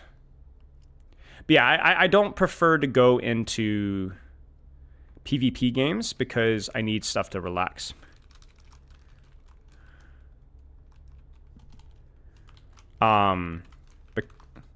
But if I were, it would probably be a game like Deadlock. It'd probably be a game like Age of Empires 2, something like that. Any other FPS at all? No. Although I've coached other FPS, and it's really funny because anytime that I do like laser tag or paintball or whatever, my brothers and friends, everyone's like, we need Jacob, because I'm going to like coach our strategy and how to control the map. It's always really, really fun. Yeah. I've never played a lot of other first-person shooters. But yeah, let's talk about mechanics. Just for context, obviously, like I said, more conversational talk. I've been coaching Overwatch for 8 years. I've had zero first-person shooter experience and was able to coach myself mechanically all the way from, some ridiculous sensitivity, had no idea what it's doing, playing on a laptop on 40 frames per second, to all the way to mid-GM within about a year and a half. At which point I retired and go full-time coaching. I've worked with some of the best players in the world with their aim. I've spent, more importantly than that, a lot of time studying the concepts of aim and mechanics, not just in terms of Overwatch and even in terms of first-person shooters, but just in terms of the concepts of like how to develop mechanics and the importance of mechanics and how you actually train mechanics. So what we'll talk about a little bit today is we will talk about how you can improve your mechanics, right? And but we're also going to talk more about the theory of mechanics and how you can actually apply it and what you need to know. Because there's a lot of people out there that are mechanics coaches that are going to be familiar with Kovacs and a lot of the other things, strafe patterns and so on, that are probably going to do a better job than I am about that stuff. However, what I'm going to talk about is like what mechanics are and how you get better at them as a whole, fundamentally. And you won't necessarily need a teacher for this part as a whole. Wizard Hyung, yep. I mean, Wizard Hyung teaches the exact same aiming principles that we've talked about specifically. So I think a lot of people are wrong about mechanics, though. And I think that we both undervalue and overvalue mechanics. Mechanics in Overwatch isn't everything. I hear a lot of people talk about, like, if you have great mechanics, how far can you climb with Overwatch? If you have bad mechanics but great game sense, how far can you climb in Overwatch? I'm going to go ahead and give you guys this spoiler alert. I have almost never worked with a plat player that clearly had master's level mechanics. Almost never. It does happen occasionally, but I'm talking about 1 out of 150, 1 out of 100, 200 students. It is extremely rare to run into people like that. It is also extremely rare to run into a master's player with like platinum mechanics that they carry with perfect game sense and perfect game understanding. Basically, you will have players that maybe have 1 tier lower or 1 tier higher mechanics, and by mechanics, we'll elaborate on that in a second, but the concept that, you can climb to a rank if you're amazing mechanically, or you can climb to a rank with amazing game sense is kind of false. It is technically true, and I have absolutely coached people who have done that before. I specifically remember coaching a Platinum Cassidy player with a first-person shooter background who was insane mechanically and didn't know how to position at all. And we've seen other streamers. I don't know. I'm not really familiar with other streamers, but I know some big streamers have played Overwatch before who are really good mechanically but have struggled. But I do think that there's this myth of that you don't need to work on your mechanics to get better at Overwatch. And there's this myth of that mechanics is going to carry you in Overwatch. It really is the perfect marriage. Mechanics is the most important thing when it comes to getting better at the game, because my definition of mechanics isn't just raw aim, but moving your character accurately in the game world. So that means both with your left hand, with your right hand, with your trigger, with your controller. It's every action being accurate, okay? So it is obviously hard to quantify, but I think when you say that it's a limited viewpoint of mechanics, aim only, and it's also just inaccurate, as Overwatch is, I think, one of the most mechanically demanding games out there.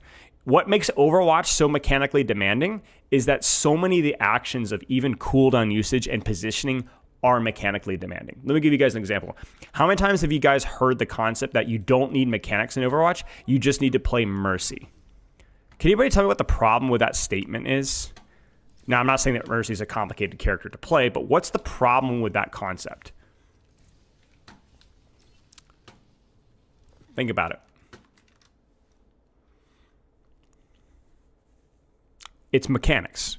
To be able to press your buttons in the right order, to do your techniques, to move your camera accurately is mechanics. The thing that Mercy, even at a low level, provides is her ability to move, which is mechanics.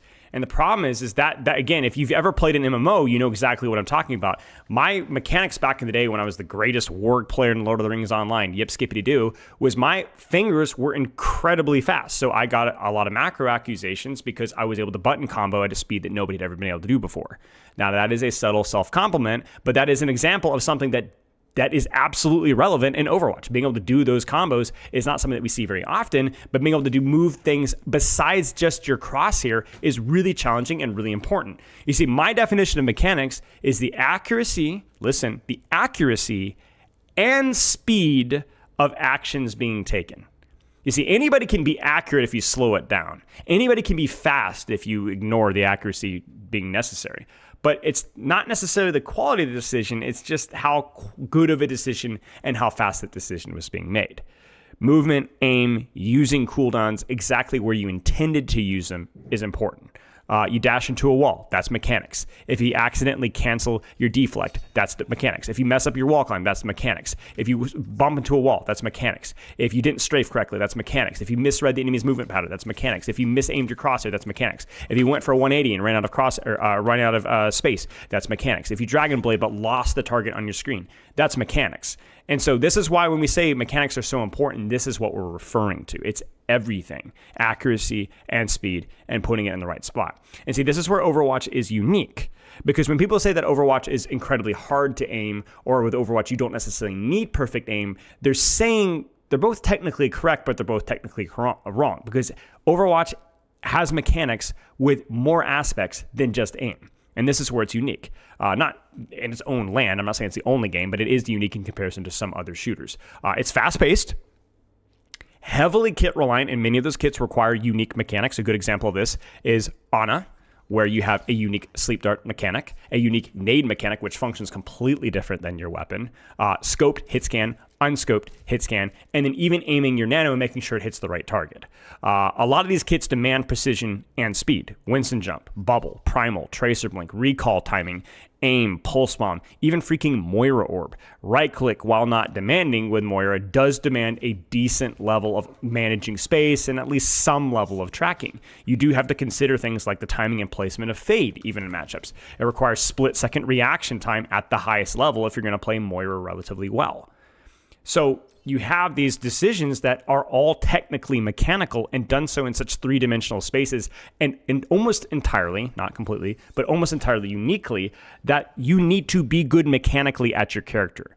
If you've ever watched like a top 500 Moira player play, you could immediately smell a player that's actually good at the Moira player. Don't buy into the hype that, oh, you can't tell the difference between top 5 Moira and a bronze Moira. Now, the difference may be less stark than, say, a bronze Genji and a top 500 Genji, but it's still there. The way that they move, the range, the aim, not just the strategy, that's there too, but every aspect, how quickly they react, how they predict, the placement of their crosshair, the cooldowns, the precision with which they go and use different decisions, not even bumping into walls. There's a massive gap mechanically. And this is why it's important to actually emphasize. It's really impossible to translate game sense knowledge into game success without mechanics. And this is one of the reasons why when people go, well, then why aren't coaches all top 500 players? It's this exactly. You can know all the things. We've talked about this before. You can know all the knowledge, but if you can't apply it accurately and quickly in Overwatch, it doesn't really help you all that much. The only thing that helps you is things that you can prepare before the fight starts. But being able to quickly react, knowing the right timing to react, to be able to do it accurately and fast, that's mechanics. And it's not just aim. It's not just aim. It's completely different skill sets. You see, no, it doesn't take precision and speed to move a chess piece on a board. But it does in Overwatch. It does in Overwatch. Now, I know I'm being semantics here. Speed, chess, I don't want to hear it. You guys get what I'm saying. It's really impossible to translate. Again, it is impossible to translate most game sense, quote unquote, into game quality, performance without mechanics. Preparation and knowledge can definitely prepare the field for faster decision making. In fact, we'll talk more about this later, about the importance of reaction time. Hang tight. But one of the things that my dad used to say is before the baseball is hit, I used to play a lot of shortstop and catcher, know where the ball should be thrown. And that definitely accelerated my ability to make that decision because I kind of already thought it through. So there's the strategy. But I still had to catch the ball. And I still had to throw the ball. And then I had to throw the ball accurately.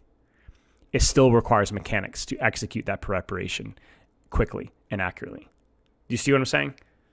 And that's what I think a lot of people get wrong. Now, again, this is conceptual, so let's move into how do we actually develop mechanics. And this one's going to be the important one. Repetition of the... This is just common sense. I know this sounds crazy, but this is common sense. Repetition of the action, using the nade, deflecting the shot, strafing the widow, blocking the earth shatter. But often the problem with that mindset is that Overwatch mechanics are so incredibly precise and diverse, they demand full attention. And in the diversity of that mechanical environment of Overwatch, it's really hard to replicate that without getting distracted. Like, if you're trying to work on blocking your earth shatters, sure, there's some workshop codes out there that you can do that with, but also, like, that may not be something that happens very often in a game. Right? So how do you improve your mechanics in Overwatch?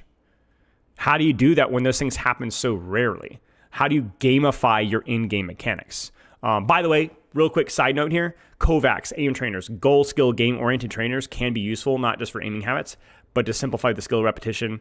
Basically, the reason why I like those is because they do find ways of repetition, certainly engagements. Now, it's only mostly crosshair movement engagements that you improve with those games, but at least they engage you because they're fun, which is why I do like certain aim trainers like Kovacs, because it's fun, so you're more likely to focus. But yeah, the question again is, how do you gamify your in-game mechanics into something replicable? How can you make it something that you're fully engaged in and getting enough exposure to?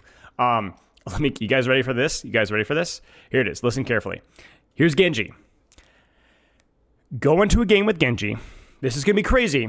Go into a game with Genji, and the entire purpose of Genji is how can I utilize... Wait, I lost my notes here. But how can I utilize my wall climbing and double jump thoughtfully in traversing the map and taking duels? That's the only thing that you focus on. So you go into a ranked or quick play game, you select the Genji character, and your entire purpose that game is thinking, how can I utilize the map to take duels? What would be a good strategy here? Is catching the ledge there and dropping good? Should I use a double jump? Should I wall climb? Where can I go with wall climb that I didn't think about? Your entire thought process is you practicing utilizing the map and being comfortable with it, and not just utilizing it brainlessly, but also thinking about what actually makes sense. Well, because that latency spikes there. Like, where should I use my wall climb? When should I double jump? Where should I go? When should I go? Does that make sense? So you actually go into the game, and the entire purpose of that game is to think about an aspect of Genji, mechanical, which might just be your movement and double jump, and go, what should I do with this during this game? And that feels like such a niche thing to think about. Like, isn't that relevant? But that's what it's going to take. It's going to take you going into a game and only doing that over and over and over again. There's a really funny story that I have where I improved my Genji mechanics way back in the day because they were really bad. It was right when Deathmatch had become really popular. Chateau Guillard had just been released, and Chateau was amazing for Genji. And what I did to improve my mechanics is I tried to win Deathmatch games, because the best way to win Deathmatch was to utilize the map to just disengage duels over and over and over again. A lot of wall climbing, a lot of double jumping, a lot of ducking behind corners. And trying to win Deathmatch by using the map and disengaging duels I was losing, which was kind of cheap, really helped me to move around the map a lot better. Helped me to move. So I got way better at moving around the map comfortably. And so I was able to improve my execution of my wall climb by thinking about it. Isn't that game sense with the execution from mechanics? Well, see, that's the difference, right? You're saying, isn't you thinking about how to use your mechanics strategy? It doesn't matter. Who cares? At this point, we're just giving it labels. If you're thinking that I'm going to try to use my wall climb strategically, it's going to force you to actually use your wall climb. And so you're going to get better at utilizing your wall climb. So tomato, I don't care. But you should practice getting comfortable with your wall climb and your double jump. And when you go into a game, that should be your sole focus. How do you win DM? By disengaging when final blows or how you score points? Because dying puts you on a spawn timer. Very simply. So, number 2, I'm playing Genji. How can am I actually being precise with my deflect aim? A lot of Genji players I look at, they miss value from deflect because they just use it to get out. They don't use it to get out and actually aim the projectiles, hit scan or not, back at the character. Do you see what I'm saying? So how much value are you leaving on the table right now by deflecting maybe at the right time, but not deflecting accurately? It's a missed opportunity. Isn't saying mechanics equals game sense dependent on the character, though? No. Like, you're splitting hairs again. Is it game sense to know how to accurately deflect your character's projectile back at them? Oh, game sense is knowing that that's a hit scan versus a projectile. I mean, I guess, but you still have to do it. You still have to do it. My point being is that you really can't divorce mechanics from game sense almost at all, especially not in the middle of fights. You just need to practice the decision and do it accurately. Here's another one. Am I making my alternate versus primary fire decisions accurately in the moment, or am I just panicking and pressing buttons? What is primary fire better at? It's obviously better at range, but it is a slower fire rate and it is less accurate.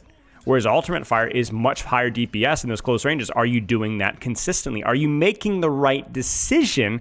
So notice that this is more, this isn't even game sense or mechanics technically. It's actually that snap second decision making. Is that mechanics? Am I pressing the right buttons with my finger? Is that technically mechanics? I don't know. I don't care. I need to practice it, so I go and practice it in isolation in the middle of a ranked game. Am I reading target movement with my aim? So we'll talk more about this one a little bit later and a bit more in depth. We'll have some side notes at the end. But am I actually just kind of aiming at this red blur, or am I actually trying to predict their movement patterns? Am I going, okay, he's going to move that way, so I'm going to lead my shots, he's going to move that way? And like, are you really locking in on your target and reading their strafe patterns with your aim?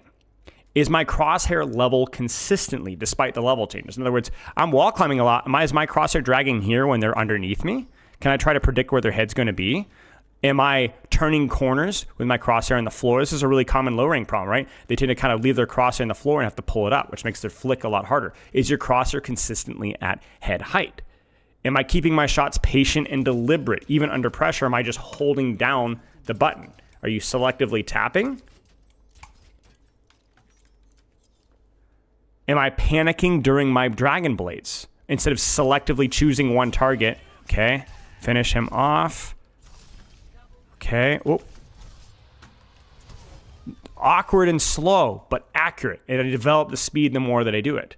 Am I being precise with my dash aim, or am I messing things up? Not just dashing to disengage, but one of the things that I see a lot of Genji players screwing up is that if they're trying to go for, like, let's say a dash combo, they'll over dash. Let me kind of demonstrate that here. So they'll dash too far away from the target. So I'm going to go kill this guy right here, right? Oh, I'm too far away. Not that far away, but sometimes it could be even worse, right? I go for this target here, I go for the dash, and I way over miss. You got to be precise. Sometimes you even dash at your feet. Remember, you can cancel your dash distance by aiming lower. So if I want to go shorter and I want to get the distance that I want for a combo, I might aim at the person's feet because that allows me the range effectively to follow up. You see, you don't have to be brilliant enough, not that this is brilliant, to come up with all of these things to practice in game. You need to come up with something, one thing, two things, and then practice that deliberately in game. And I think a lot of people miss that. I got questions in chat, like even like Ash, like, okay, really, what's the complicated? All right, Eric, here's a challenge. Okay, let's challenge you guys right now. I want 5 things. I'm going to push you guys. I need 5 things to work on with Ash. Go. 5 things to work on with Ash.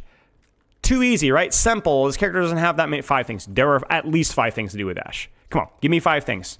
Give me 5 things. One at a time. Headshots, that's not an actual thing to practice. Dynamite usage, be more specific than that. Be more specific than that. That's not good enough. How do you practice dynamite? How do you practice headshots?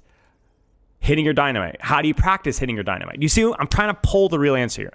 Unscope to scope tech. So you're going to practice doing So when I go into a game and I really try to kind of get comfortable with that. Okay. That's one. That's a good one. Aiming at head level. That's a low-hanging fruit, right? Low-hanging fruit.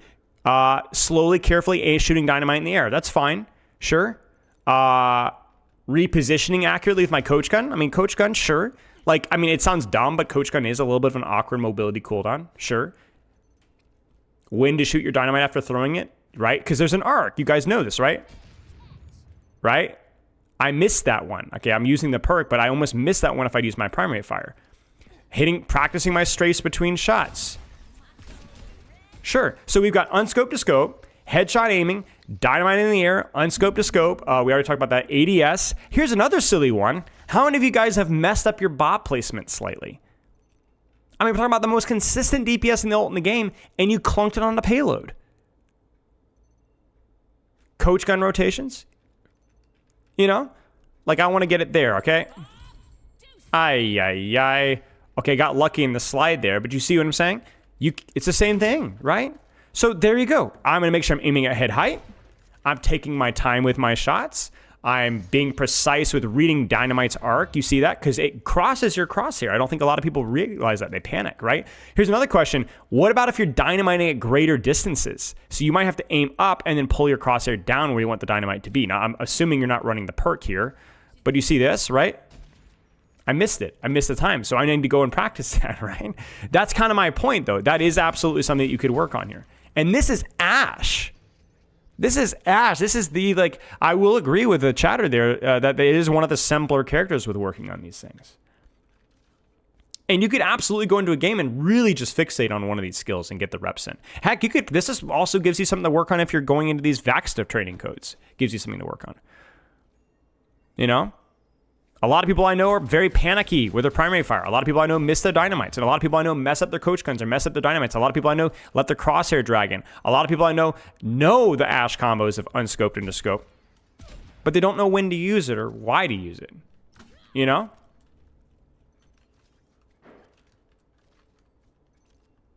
So, yeah. And so the point I'm making here as we continue to go through here is I want you to be more purposeful with your training end game. And this is why it's so important to understand this, is because this allows you to be more effective and more efficient with the time that you spend in game. I'm encouraging you guys to take these things, to take these concepts, to take these principles, even just one or two, these mechanical principles, and go practice it in game and get the reps. I think a lot of people have this idea that they're not allowed to train their mechanics in game, when that is the absolute best place to train in game. Even if you die, even if you mess up, you're still providing a great deal of value to your team. Don't worry about it. In fact, a lot of times there are certain characters that perform way better when they're thinking about mechanics. And it's also going to be the best training environment, the most real training environment, you know? Quick pause here. What's going on in YouTube chat? I don't have a mod on YouTube chat, so if you guys are... Am I missing something? I really check to make sure the world's not burning down in YouTube chat. YouTube,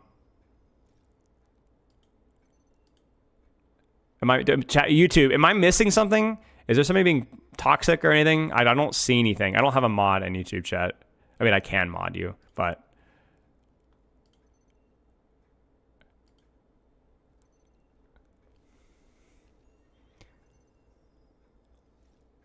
Do you generally think that doing a lot of aim arena 1v1s, TSFAs is so helpful? I agree, yeah.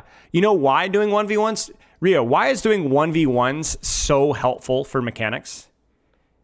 You tell me. Rio's for those of you guys don't know, champion, right? Champion DPS player. Rio, why is doing 1v1s so good? Why are 1v1s so good? Think about it. Why is Kovacs, I think, underrated by some people? It forces good habits, but why? It's repetitive, sure.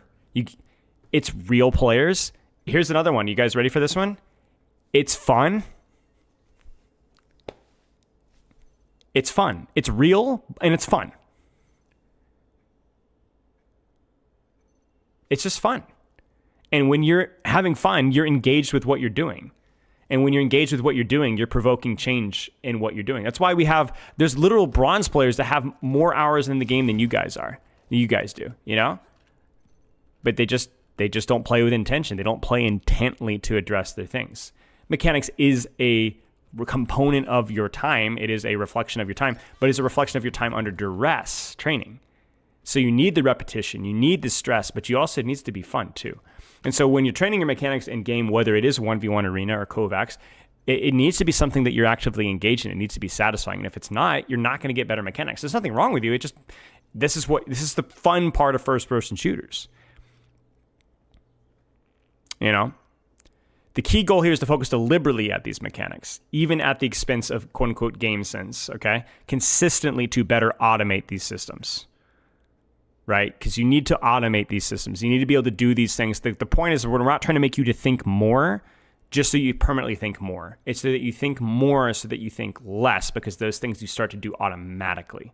There's a great deal of things that I do, and way better mechanical people, better than me, do, that just natural. Like, I don't think about pulling my crosshair up usually, because I'm usually pretty good at that without thinking about it. But there's other mechanical things that I tend to be bad at that I have to work on. One of my mechanical habits is I tend to W key away from cover when I get excited. I tend to leave cover. I've got the plat magnet, right? That is a mechanical problem for me, is I tend to press a button inappropriately, you know? And it can be very difficult in Overwatch to find a drill format. So what you need to do in Overwatch is you need to take the drills and apply them to the game. Don't try to pull drills out of the game. It's way too hard. I think Vaxa TS... Yeah, exactly. That's why I have criticisms of like Vaxa, because I think that it's still useful for sure. And I think big shout out to Seda. It's a really useful tool, but it is still a tool. It's not a drill that's going to replace your mechanics as a whole, because it's not gamified enough. It doesn't engage you enough. Mechanics are somewhat universal in other games. 360 spatial awareness, trigger discipline, map traversal, reading movement, strategies with smaller cooldowns, and so on. But many are hero specific, so you need the reps in the individual characters. You know, this is going to be a hot take. If I were to pick two things that if I could say two things that every person that I coach needs to get better at, I'll throw in a third at the end there. It would be off-angling, just generally understanding map control, and off-angles, being more proactive with controlling space. This is all tank DPS supports, all roles, all ranks. It would be number 2, cover usage. And number 3, it would be mechanics. It would be aim. It would be getting more comfortable mechanically with the character. Very rarely do I get a replay code from somebody and say, oh my gosh, this person deserves a higher rank mechanically. Most of the time, we'll talk a lot about off-angling because it is a very easy thing to apply. But I generally will need to see both an improvement of off-angling and improvement at mechanics in terms of how they move, how they aim, their cooldown accuracy, the speed with which they do things. Those things have to get better. And the only way to do that is by actually playing the game deliberately. The only way to get better at it. That's why when we first talk, we talk about deliberate practice, sleep, we talk about playtime, we talk about consistency, because you will not progress mechanically if you're not training correctly. You know? Cover usage is more macro, I guess. It can be, but you know, again, it's blurry, right? Like as I said, my cover usage tends to be bad when I start thinking about hitting my shots instead of holding my corners. You know, so again, I don't really care what you define as game sense mechanic. I'm saying that you need to press your buttons accurately, and you don't look comfortable in the character. You are gold. You want to be masters. Yes, if you get better with your off angling, that's going to be a huge benefit. Yes, if you get better with the cover usage, it's going to be a huge benefit. But you will not climb from gold to masters if you do not improve mechanically. It will not happen. It will not happen. Would you say it's easier to climb faster if game sense is missing but mechanics are okay, or vice versa? This is why I have this conversation, because that question is basically impossible to answer, because it's hard to know which one comes faster. It's hard to know which one comes faster. If you're talking about hero comfort, you can't climb. If you're talking about raw aim, which can take a little bit longer, then yes, I think you can make a lot of progress without the raw aim lagging behind. But like you have to do both. You have to do both. You have to unquestionably, confidently train the specific skill, and you have to get there.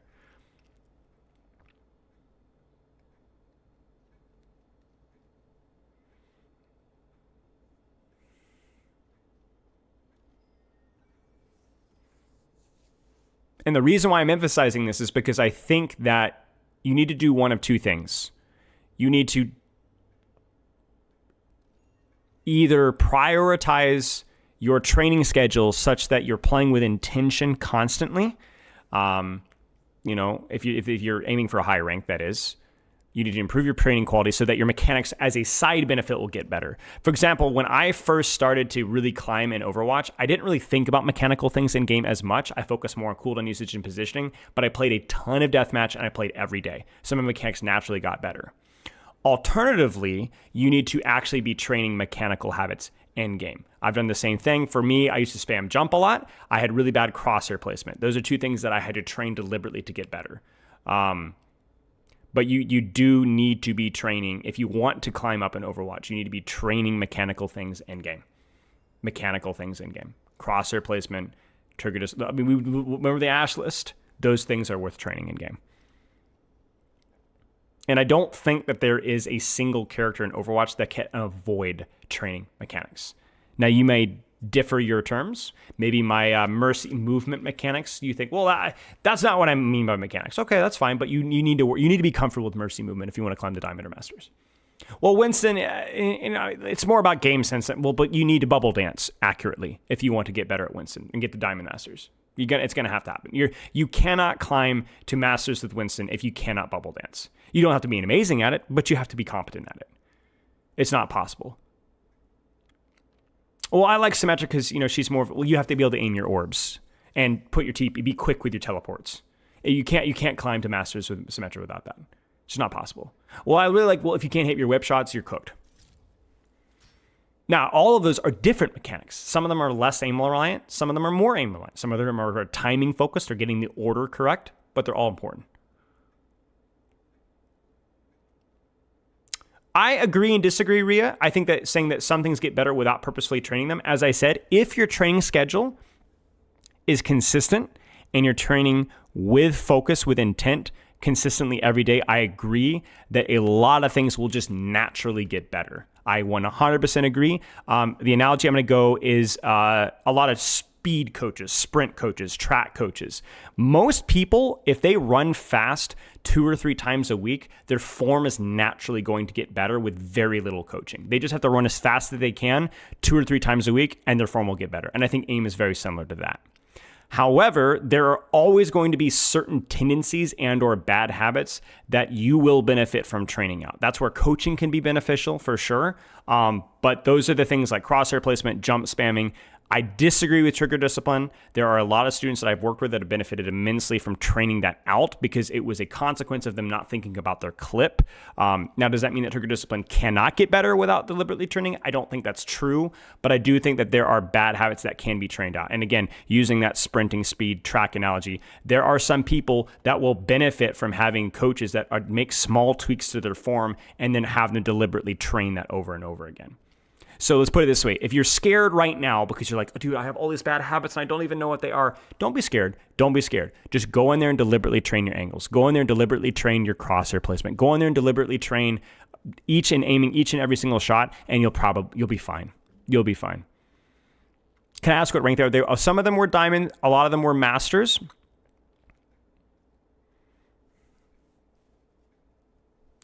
But I think there's nuance there. It can be really hard to know what your weakness is, though. Self-auto review definitely helps, but chances are that really anything will be deserving of deliberate attention. I think that should be the thing that maybe soothes here is that you don't have to know your weaknesses to get value from training them. If you're like, I'm not sure if bubble dancing is bad for Winston, well, practice it. See what happens. Focus on it. It probably could always get better. I mean, I've yet to meet a single player that's perfect at any skill mechanically, right?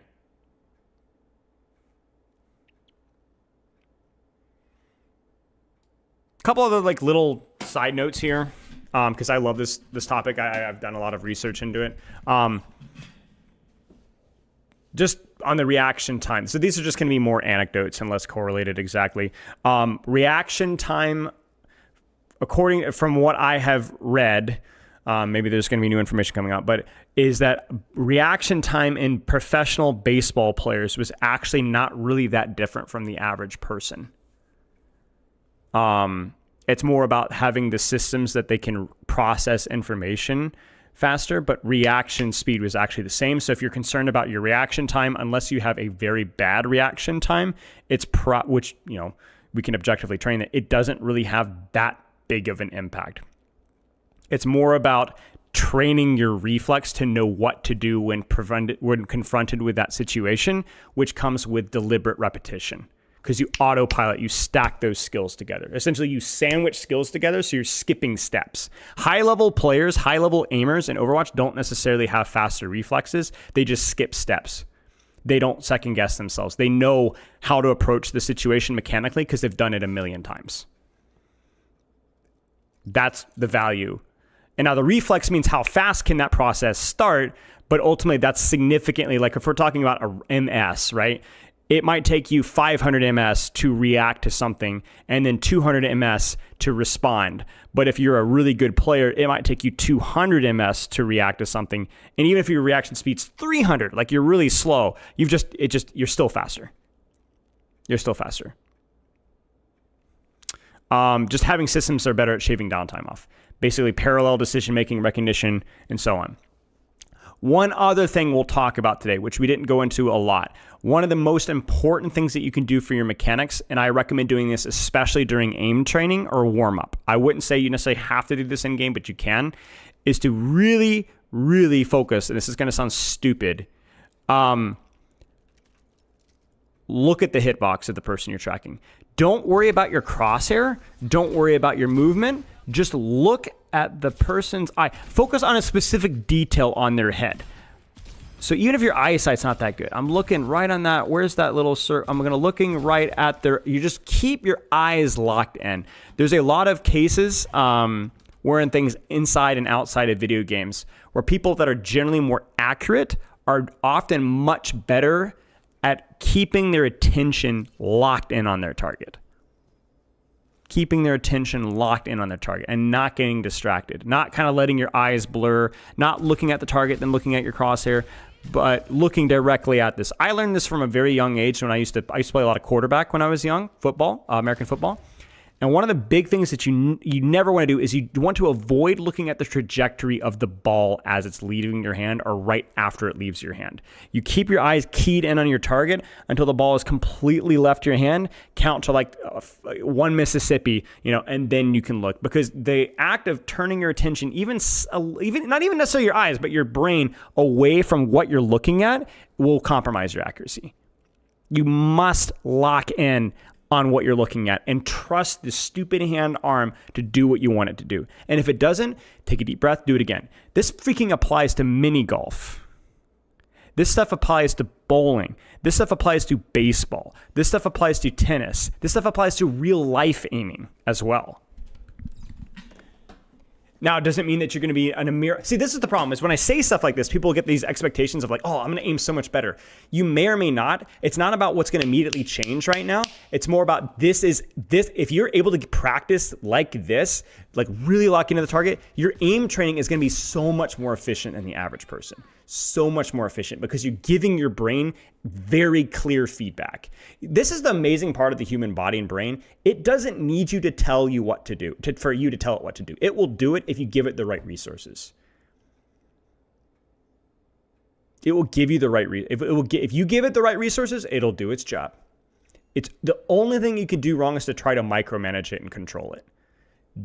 When I'm playing Genji, if I can just keep my eye locked on my target or keep my attention on my movement and then just let everything else go, it will learn.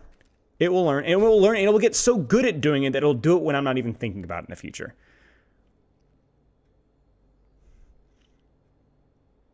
So, and I think that the more science that comes out about this kind of stuff from professional athletes, the more we'll realize that attention, vision, focus is really the key to executing anything well. And it's not all reaction speed and these little muscle memory things. It's just, you just do it purposefully and deliberately. We're going to run Kovacs. How much time should we spend in it? It depends on whether you're warming up or whether you're training. I think warm up is an intensely personal thing, and I never like to tell people exactly what to do. But I think guidelines for people should be anywhere from 5 to 30 minutes most, just to get your attention up and ready. If you're aim training because you are trying to get comfortable with mouse and keyboard or you have specific habits that you're trying to train, then you can go for longer. I would recommend trying it and seeing your mileage may vary. Blocking shadow is a good example. Most of that's prediction, not reaction. Yeah, and if I'm wrong, but I believe we react to stuff faster with our ears than our eyes. I might be wrong on that one, but that's another one to keep in mind. But that's more to do with the shadow-specific reaction. Reaction is being confused for prediction. Well, that's where we talked about skill stacking. When you know something is going to happen, you will react to it faster. It's stacking. That's why my number one tip, if you want to block Earth Shatter, know it's coming. Know it's coming. Know it's coming. You have to know it's coming before it happens. You see what I'm saying?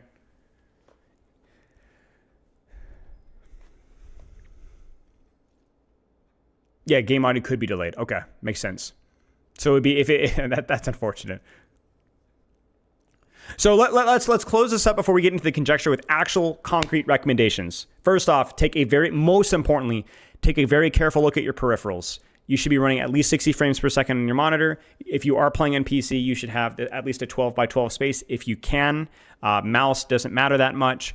DPI is times your in-game sense needs to be somewhere between 3,000 and I would say 7,000 to 8,000, probably closer to 3,000 to 6,000. If you're on console, there is innumerable resources on YouTube that give you the basic settings. Although I will say on console, there is some baked in limitations of what you can do. So you're kind of on your own there. It is a more difficult format to improve mechanically, but you absolutely can. Oh, and here's a really fun fact. Okay, I've talked about this before, but this is where I really wanted to talk about it. Here's a really fun point about console players, okay? And this really proves my point about attention, eye tracking being not permanent skills, but transferable skills. I have coached probably 200, maybe 300 or more players that have gone from console to PC. All right? Listen to this one. This is super fun. Without exception, I'm going to say confidently, all of those players picked up mechanics significantly faster than PC players for the first time. Let me explain what I mean. Person has never played a first-person shooter before. They pick it up on PC and they start playing. They play it for 3 or 4 weeks. Compare that to a console player who has transitioned to PC, never touched a PC in their lives in terms of gameplay, never done a first-person shooter, but they've played Overwatch before, or they have played another first-person shooter. They pick up mechanics significantly faster. Their aim is exponentially better than somebody that's never played a first-person shooter. Not their game sense or even their movement or knowing how to use it. Literally, their moving the crosshair is infinitely better. Like I would say legitimately, a console defeat PC player in 1 month can probably do what a first-person shooter newbie could do in like 3, 4, 5, even 6 months. And Zenzo knows that they're not juggling as many plates so that they're able to put more of their attention on mechanics. But my other theory here is that a lot of what you're training mechanically, even in console, transfers over in terms of motion with my hands, translating the movement on screen.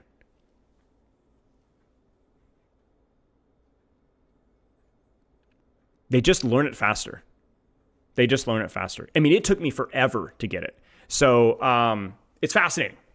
I'm hoping that eventually there's some science on it that we can get out, maybe down the road. We'll. But it basically, the TLDR, it kind of explains why you can change your sensitivity and not trash your mechanics. It's not great for your mechanics in the short term, but long term, the body adjusts, the brain adjusts quickly. The brain adjusts. And that's good news for you console players. I mean, I've never really coached a PC to console player, but I imagine it's probably the same. PC to console player probably picks up console aim faster than just a starting from scratch console players. So yeah, TLDR, focus on your basic peripherals, number 1. Number 2, focus on your training time, training consistency, what Ria was saying. Training consistently about every day if you can, or most days. not for long, could be an hour, whatever, depends on your goals, with a small warm-up, go in and train deliberately. It doesn't even have to be mechanics train deliberately. We'll get to that in a second. Just train deliberately. The same heroes, the same hero pool, get comfortable with the character's mechanics, with how it moves, with how it aims. There are transferable mechanics, of course, but there are a lot of hero-specific mechanics. So just good training time, good sleep, the 9 yards. Doing 1v1s in queue, yep, absolutely. I would recommend taking a break. You guys know me, 60-second break, and then jumping out into while you wait deathmatch, even while you're while you're learning. Okay. And then the third thing here, and this is kind of the thing to wrap it up with, is I really do recommend for every person for 20-30% of your games going in with a mechanical goal in mind. While you wait deathmatch is horrible. Well, as a champion player, sure. But we're talking, the average person is not going to be champion. And not everyone has access to a duo.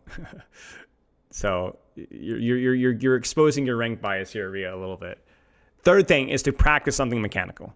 Practice holding cover. Practice trying to strafe.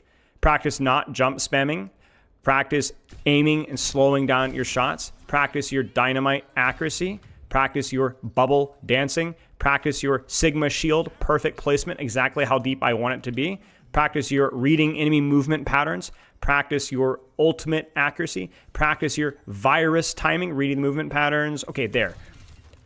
Anything that you want to do here is specific. And I would say to start, you really should only do one thing maybe, or maybe two. Not two in the same game, never. Always one thing per game usually. But I'm not saying I wouldn't have 2 or 3 different mechanical things that you're trying to practice in one day. I would say today, I'm going to work on my positioning, my off angles, and maybe taking my time with my viruses. Just one mechanical thing. And, maybe that's practice pushing yourself with wall riding, getting more comfortable with how wall riding works, right? Anything that is specific to your character, get more comfortable with the movement, the aim, the cooldown mechanics, whatever you may will.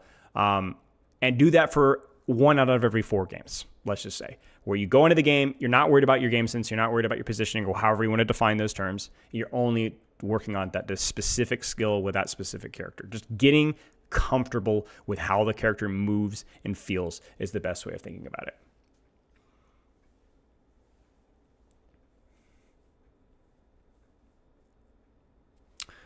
And then just do that because I find that fun. Like that to me is fun. It gets boring practicing only holding corners. You know what's really fun? Working on your Malga aim. It is long, far away. Really hitting those shots, setting them on fire, so you can get that minor perk. It helps, right? You know what's really fun? Working on your Doomfist follow-up shots, right? After the slam. Oh, it's satisfying, right? Aiming those nice and slow. It's really rewarding to practice those shots. You know what's really fun? Practicing reading enemy movement patterns, like really taking your time and aiming your Junker Queen nice. That feels really good. That's really fun to do. It's a nice change of pace to not only treat it like a game sense and positioning game, because it's not. It's not. And even when it is, as we talked about earlier, a lot of the ways that you interpret that game sense and positioning is mechanical. Like, you may know it, but if you're not good enough to do it, it doesn't matter, right? So, okay, mechanics are important. Those are the 3 things that I would do to train them at any and all levels.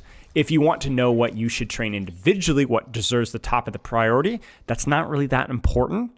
So don't feel overwhelmed, but you can always VOD review yourself and look for ideas. You can watch other professional players and get some ideas from maybe certain things mechanically that they're doing. But really, it doesn't really matter. You don't need to know exactly what you're doing. And I think a lot of the problems that we have as humans is that we tend to be paralysis through analysis, where we are scared to train if we're not training perfectly exactly. I know a lot of people that are very excited about lifting weights or working out or getting in shape or eating healthy, but they're so overwhelmed by the vast amount of information out there that they never really do anything. And the reality is that you don't need to do it accurately to get value out of it. Partial credit is still partial credit, So what were the 3? Your peripherals, like your settings, your monitor, your mouse pad space, your sensitivity, just getting something decent, consistent training time, and then going in and having a specific a skill to practice in a certain percentage of your games. Okay, questions.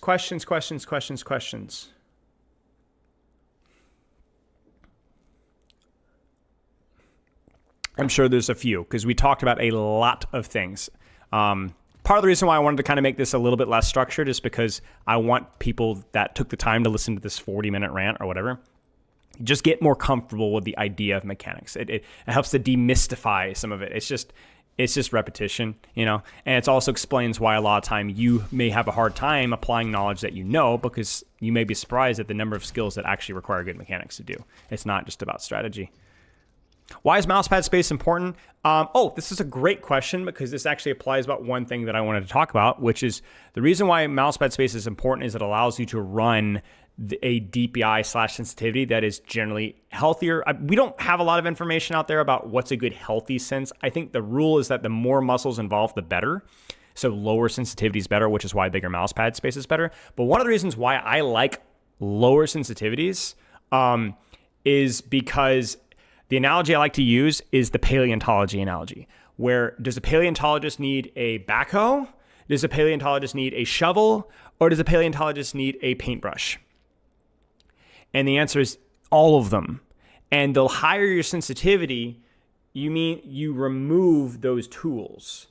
So when you have a low sensitivity, let me showcase let me just show you guys really quick what I'm talking about here. Let me actually turn this to here, okay? So what I can do is I can make rapid movements really, really fast, like very aggressive 180s, 360s, and so on. But if I want to make a fine-tuned adjustment, I can do this, right? I can still have a lot. And if I want a really minute adjustment, I can still do this.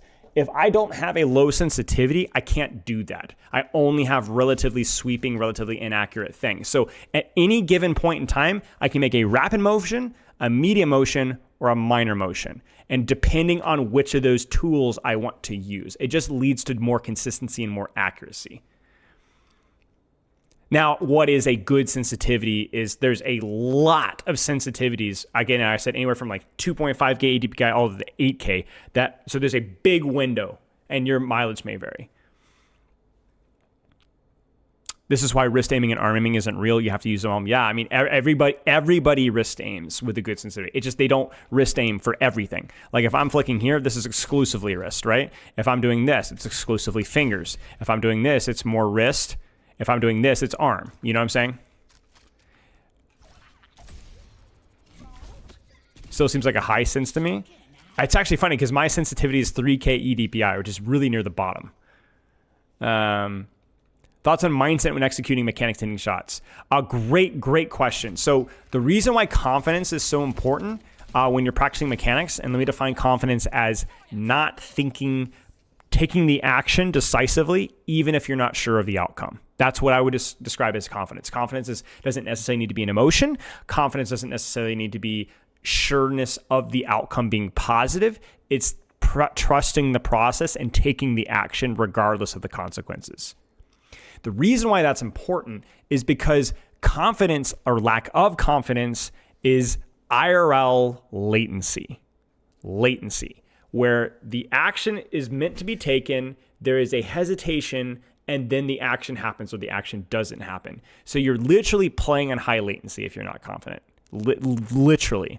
And that's why if you've ever had games where you were really confident, you felt better mechanically. That's why I've literally worked with players, again, I don't recommend this, I've said this anecdote before, that aimed better when they were drunk because they were more confident in themselves. And so there was the latency of being drunk was compensated by the fact that they were just acting, just doing it.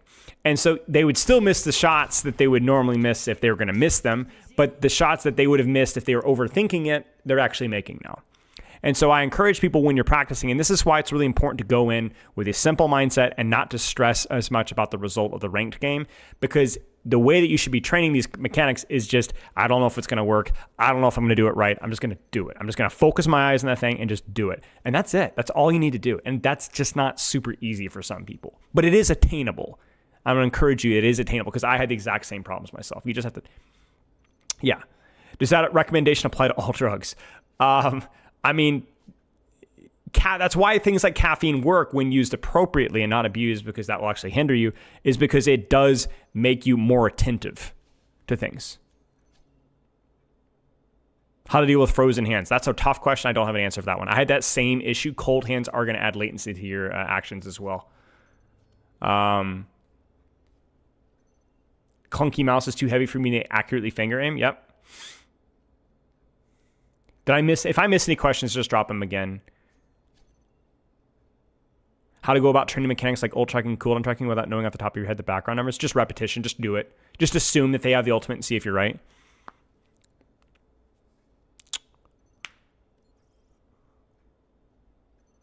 You'll start your drinking career. Good luck.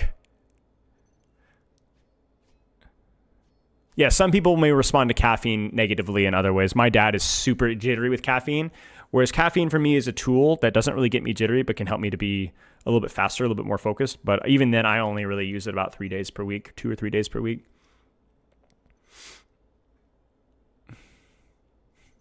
Not rushing your shots. Yep.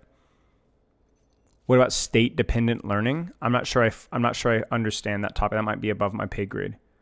Is there a specific way you'd recommend holding your mouse? Also above my pay grade. I don't have a specific way, but I'm sure that there are bad and good ways. I mean, I just hold mine like thumb on the side, nothing really fancy. I know there's specific names, but that's probably somewhere you'd ask somebody like Maddie OW or somebody that actually knows those details much better than I do.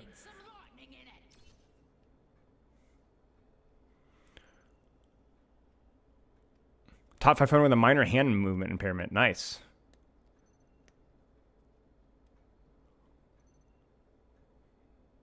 The analogy is the smaller movements, like the head is literally bigger. Right. There's more margin for error with lower sensitivities when you're making smaller movements. Like I can be like, I'm moving my mouse to on the head like about 0.5 centimeter and it's still on the head. Right. But if I 10 times my sensitivity, the margin of error would be 1 millimeter. Right, to be able to get that. From my experience, having mechanics is not the grunt work, but the realizations about how to think about how you approach aiming. What are your thoughts on that? Sure. I mean, if you want to define that as like I'm thinking about keeping my eyes on their head and I'm applying myself confidently to that decision, whether I win or fail. Yeah, I mean, that's fine. Sure. I think the tricky thing with mechanics is that you aren't really going to have immediate positive reinforcement for doing the right things. You just have to do them because mechanics is an adaptation that takes a long time. Even stuff like strength training provides more positive reinforcement sooner than mechanics because you have neural adaptations that generally happen a little bit faster in my experience than they do with mechanics. Mechanics takes a long time and a lot of repetition. And I think one of the big traps that a lot of low-ranked players fall into is they look for a cheat code. As I said, the peripherals are important. Having a good sensitivity is important. The fundamentals of crosshair and placement and so on can be useful, but really it is just repetition. And there are really no shortcuts. And I remember back in the day, like there was so much misinformation back in like 2016, 17 on YouTube about like this DPI or what's the optimal crosshair. I mean, people still have crosshair commands to this day. Like crosshairs even matter. All crosshair is when your eyes get confused, they give you a realignment to where the center of your screen is. But there's a reason why you even have some players can play without a crosshair at the highest level. It's technically not needed. It's just a tool. And your attention really shouldn't be on your crosshair because the crosshair is not what you're shooting at. It's the person behind the crosshair. You know what I'm saying? So, but yeah. There just aren't very few shortcuts. There's a way to improve the quality of your time, and we've talked about all those things today, but ultimately it still is just hours being put in. Like, you want to see how I developed Grandmaster mechanics when I actually played the game? This is how I developed Grandmaster mechanics, okay? So actually not that much time. Like, okay, so all these hours, but most importantly, you guys ready for this one? Look at that. Almost 400 hours in deathmatch. This is... Oh, you guys can't see that. I'm sorry. Here. You guys... Here. There you go. It's under the black screen there. But you see it? I've spent... And this is not even on... Like, I've spent 140 hours almost playing Zenyatta in deathmatch. You know? Like, I grinded the crap out of deathmatch, right? And that's not even custom games. I think I must have around 200 hours on Tryhard Free-For-All. I mean, you could see it right there, 250 hours. That's about 230 of that's on Tryhard Free-For-All. Because I was complete noob. I was on. I didn't know how to aim. I didn't have anything for me. So green crosshairs are scientifically better. That's probably true. I've always run a green crosshair. I find it stands out more often in more situations. I like how it looks. Thoughts on queuing?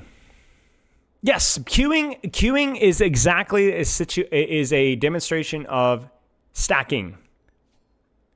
Stacking. For example, when I say fire, you might go threat, escape, like locate threat, and then escape.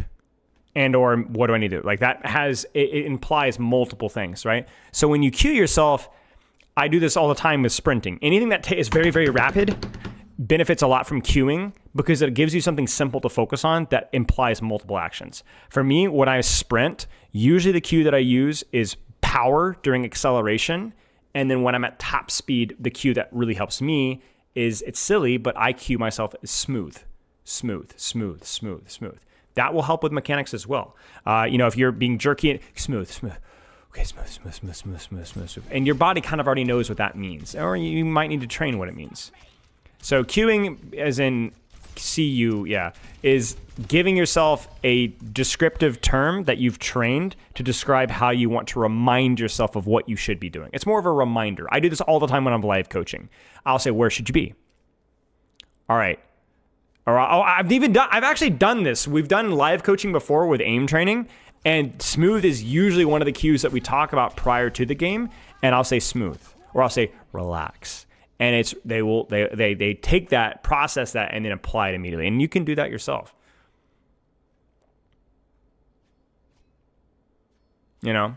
Car is okay in this game, but car is probably honestly too complicated. Because it is both cover, it is both angle, and it is both range. But you could take one of those aspects, you could go cover, like bracing for a bench. Right. Why no uploads on VOD channel? They just come in cycles because the guy that that does them for me, whoops, I guess this happens occasionally, has been really busy. He's moving this week, so.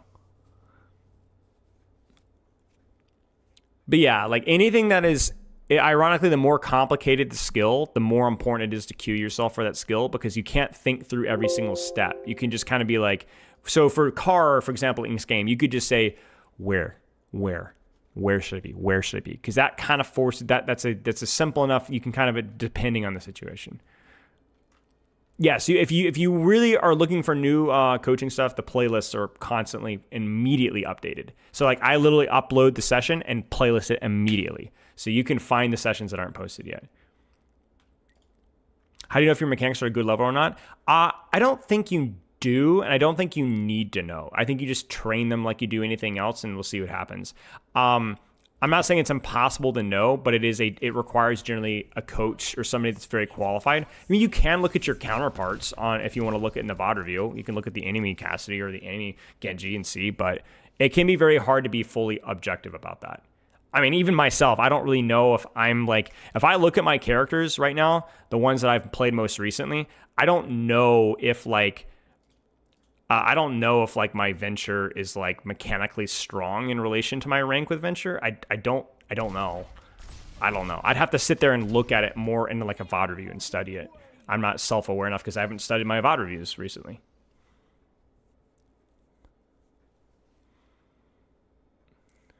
What's up, Drizzly? How are you, mate? Any tips for somebody who's returning? No, just I think the big for you, if you're struggling with D.Va, is probably more strategical and thinking about how your role kind of changes to be more pressure focused. So what do you think of the hero ranks? I mean, they're kind of silly. They're fun, but yeah. Can you watch you play someone you never play and comment about this? Is this some sort of like? Do you want me to be? Is this some sort of like spectatorial masochism or something?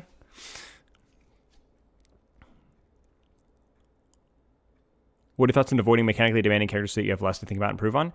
Yeah, sure. I mean, if you want to kind of stair step your improvement rate, sure, that's fine. You could get more comfortable with movement or with the game. Like I think if you're learning the game and you're just learning what new characters do, then yeah, we can take our time.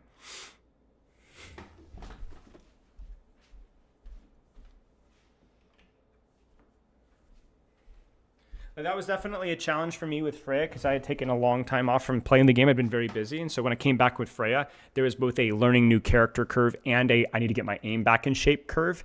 And so I definitely struggled with her. How to train strafe mirroring.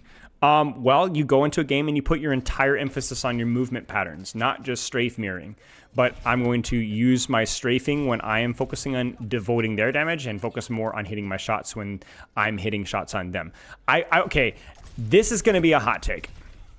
I think movement is slightly overrated within the aiming community, but I do think it's important to be able to strafe relatively good when it's necessary, but you generally have only few instances where in really good movement's important. I think the thing is to not have bad movement, like you don't want to be moving in straight lines like a zombie, but like effective cover usage, angling and just raw aim is generally more, it just doesn't happen very much. Like it makes highlight reels, but it's generally not quite as important as you think it is. Pinplab. Yeah, maybe sometimes I definitely feel like I've exhausted it, but I always come up with something new.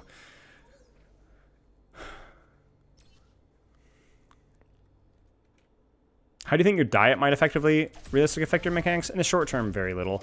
Being a healthy person is just good long term, and the older you get, I think it affects you more and more. But I don't think if you're doing diet for better mechanics, I don't think you're going to have any major things. There's other things that are more important, but I do encourage it. Chair height, yeah, of course. Sleep is unbelievably important. Sleep is just a net buff to your ability to react faster and to learn skills faster. So you compress your decision making faster. That makes your mechanics better. So sleep is really important. Sleep is more important than anything else.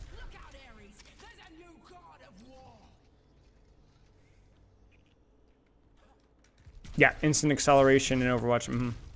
Okay, we'll wrap up there. Any last questions?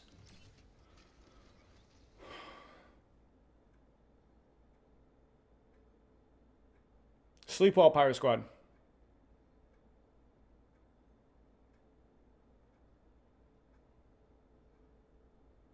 Team guy predicted my posture for teams being something. That's funny. Books. All right, let me get some water, Tristan.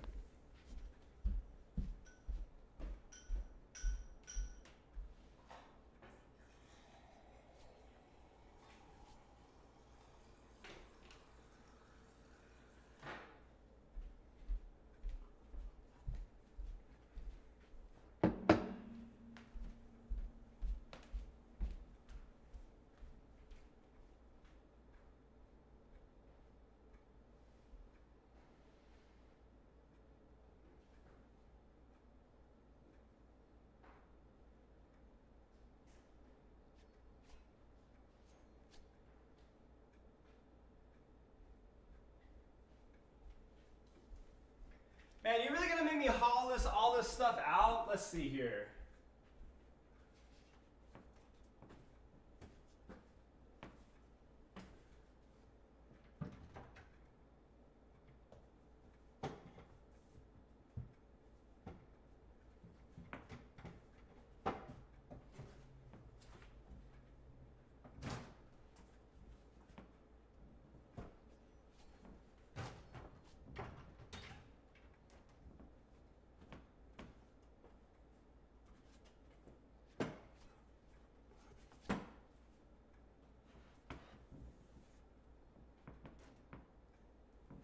Hang on.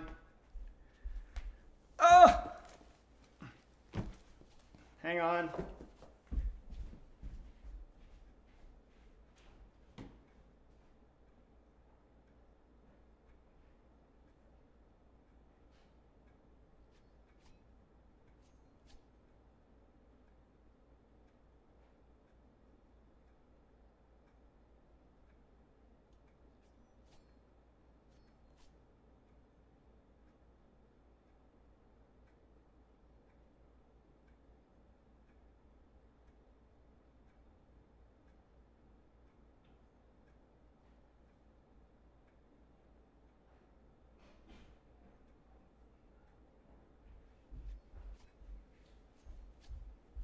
Hang on.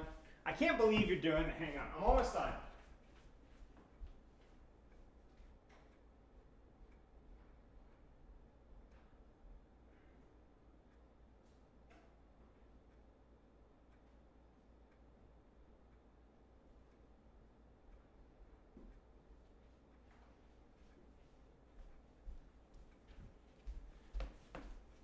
All right, these are all the books I've read in the past couple of months, I guess.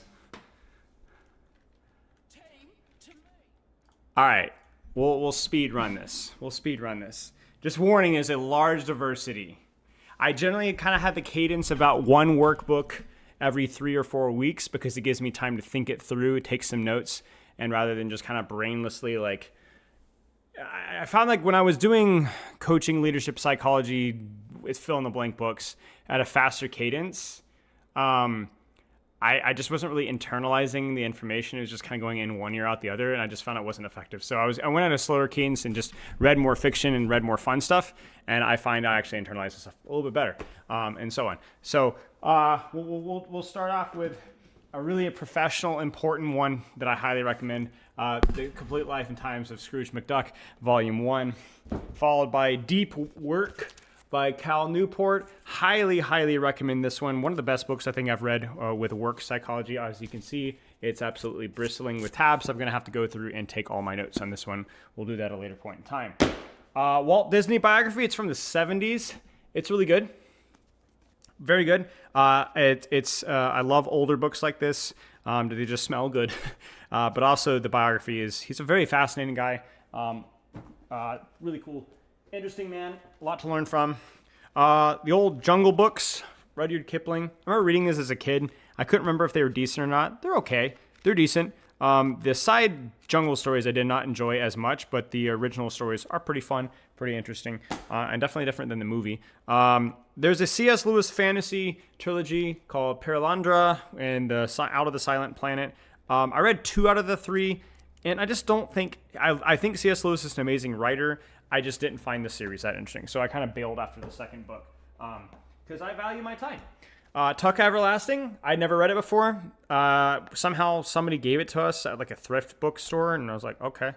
It was interesting. It was all right. Ray Bradbury, always a good one. Just recently finished off a Jimmy Johnson biography. He's a sports coach. Very interesting guy. He's like a Michael Jordan that became self-aware of his interesting life choices competitively. That's all I'll say. But definitely a lot to learn from that one. And similarly, I like reading biographies of very successful people and reading about their confliction with their success and the sacrifices they had to make and kind of learning from them, especially creatives. So we've got Bruce Springsteen and Johnny Cash. I'm also a big music fan, so that was interesting. The original Dracula by Bram Stoker. Pretty good. I would recommend the first third of the book, maybe. The second third is decent. The back 2/3 okay, but it definitely loses its scare factor, I would say, after a little bit.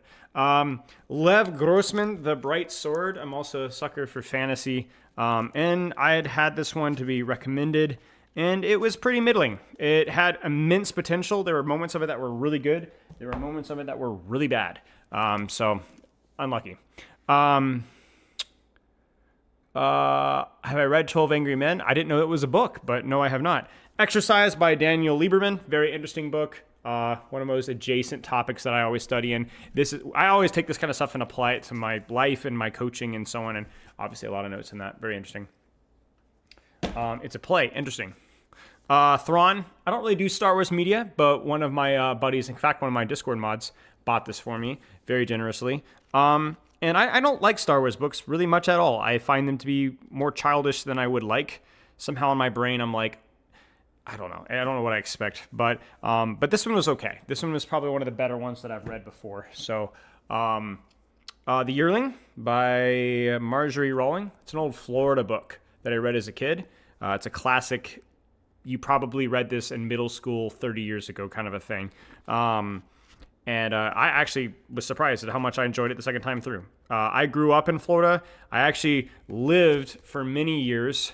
I grew up about an hour, 45 minutes away from where this book was set. And it's in the exact same, I guess, the same biome of where it was written, the scrub, essentially. And so a lot of her descriptions of the area really hit close home to me because I grew up on a dirt road in the middle of a forest.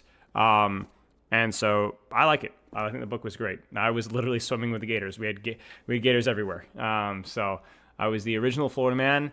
I had the descriptions, even the more, I wouldn't say things that would interest me less, but the descriptions of the environment hook me a lot more because I remember those places. So it was cool. Yes, that was Don Rosa. Yes. Don Rosa. I don't have volume 2 yet because it's very hard to get a hold of those. And then Jeff Smith's Bone. This also came highly recommended. It's like fantasy Calvin and Hobbes in the way that it's written, the style, the art style. And it's okay. It's okay. I know I'm probably gonna get shot down for not saying it's the most amazing thing I've ever seen, but I think it got a little big for its britches in the back half. Became a little bit too I don't know. It lost its sense of, it lost a lot of its humor and its charm towards the end. It was fine, but I'm also very critical of books and stuff, so it was all right. It was all right. What's the worst book I've ever read? Oh, wow, that's a tough one. Worst book I've ever read. I had a hard time finishing some Star Wars books. It's the new Thrawn, yeah. I'm trying to think, what is the worst book? Okay, this is going to be a hot take. You know what was I've talked about this already before, but what was a very hard read? I actually read it more to understand his perspective on things and less, but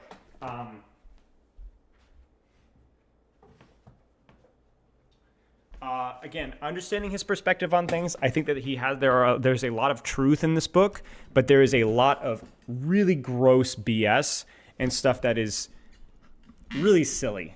Is this one, and you may have even heard of this one. No, it's not Mein Kampf. This is the guy that trained Michael Jordan. Very interesting book. Not an enjoyable one. Very cringeworthy at times. I don't like the things that he endorses at all, and I don't respect what he endorses at all. But there is a lot of things to learn here if you read it with a critical eye. But very difficult read. It's like I mean, it is what it is. Yeah, basically sacrifice everything for greatness, manipulate, use people, throw your corpse at the sideline if you want to achieve greatness. Be manipulative, emotionally stunted, and miserable, but do it for the vine. And then glorifying that, which is not only hubristic, short-sighted, miserable, but also incredibly narrow vision of success, which, I think the rule, I've talked about this with Pepper before, is like, if you want to be the best in what you do or be extremely successful, you're going to have to make sacrifices, but it becomes grossly overstated how much sacrifices that you want to make, and or people that do make sacrifices like to talk about those sacrifices all the time. They put emphasis on the suffering and the sacrifice as if it's the only thing that they obsess over. And it's something. It's something. The Blue Coach book again? Which one are you talking about? Some truth in it. Random narcolepsy from it?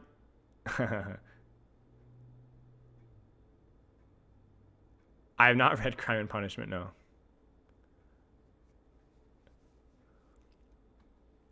Yeah, I read a lot. I read a lot of books, a lot of different books. So I enjoyed it a lot. It was something I used to love as a kid. I kind of fell out of because I got too quote-unquote busy. And I was like, you know what? I don't want to be busy. I should be reading books more. It probably make me better at what I'm doing. And it did. I made time for it. So, you mean Edgar Allan Poe? Yes. You don't think going through something hard makes you people better generally? Of course it does. Of course it is. I think adversity is not just a benefit, it is a requirement for character. But we don't have to pursue adversity for the sake of adversity. Adversity is a side benefit of doing something worth doing.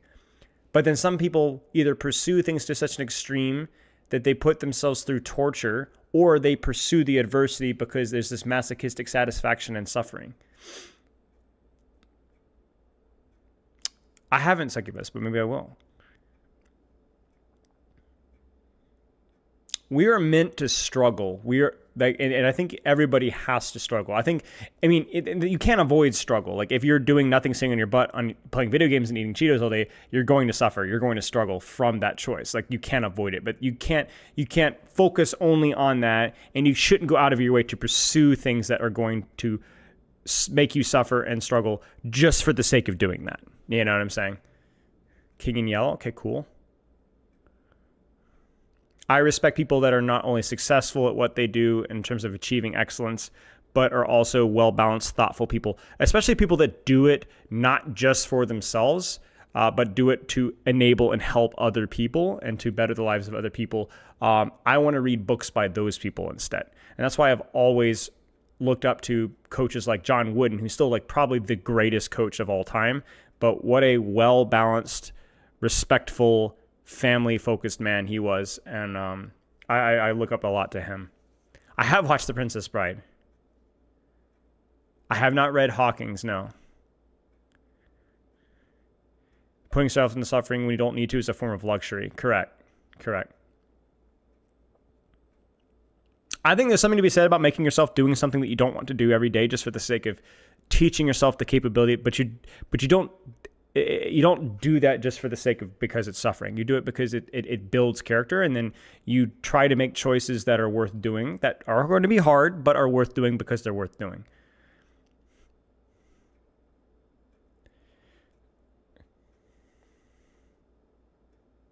So,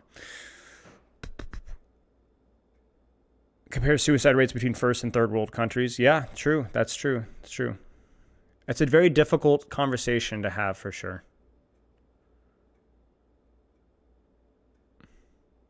I have a couple books of biographies of successful. I have Quiet Leadership, I believe is the one. And there's one other one. Who is the German manager? I really enjoyed that book. Who is he? I say that as if you guys are going to immediately know who I'm talking about. Hang on. Maybe you will. No, not that, Tristan. No, it wasn't Low.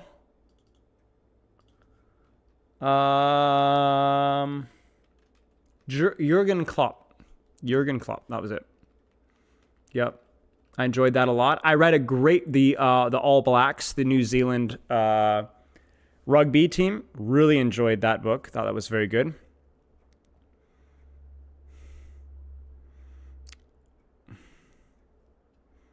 So, lots of details. Leaders eat last.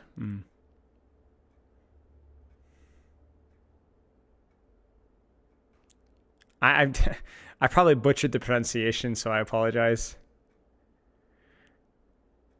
Johann Cruyff. Oh, I did not update my book document, Skyline.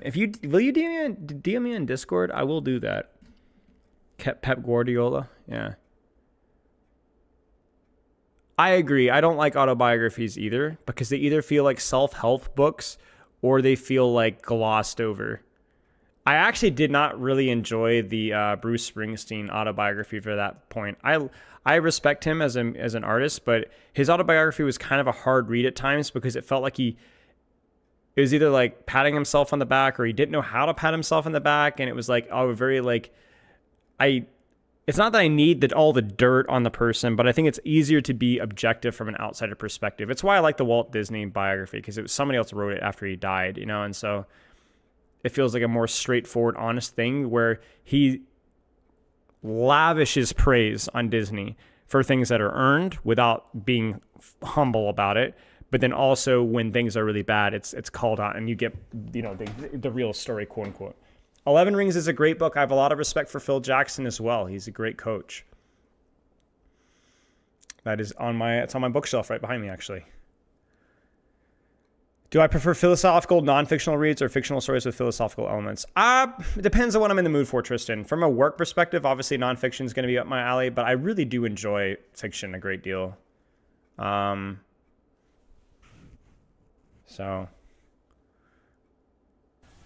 I got it!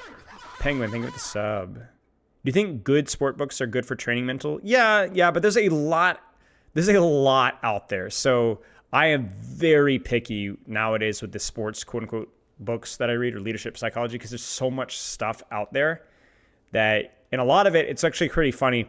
The more psychology, leadership, whatever books that you read, the more you just start to connect the webs, and it's very hard to get new information. It's like a lot of the books become repetitive. It's like, I've read this book before, you know? So I've not read Walden, no.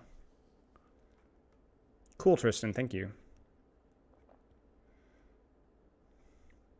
That's me. That's me hammering a tracer in Open Division in 2018 or 17.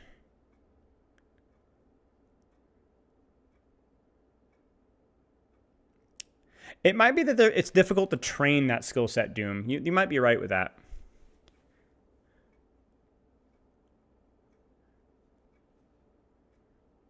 What book do I recommend? Well, what kind of book are you interested in?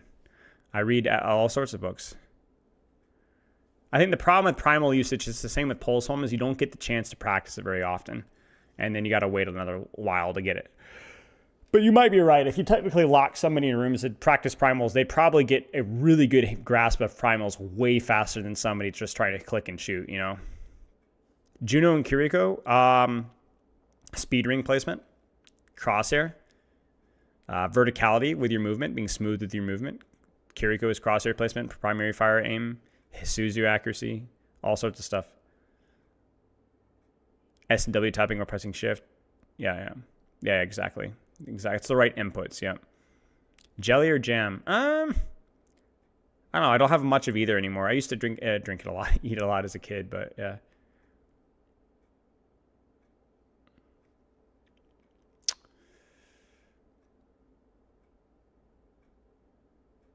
Any recommendations? Tanks to learn for a ball to be carrying? No, just play whatever you want. What book had the most effect on me?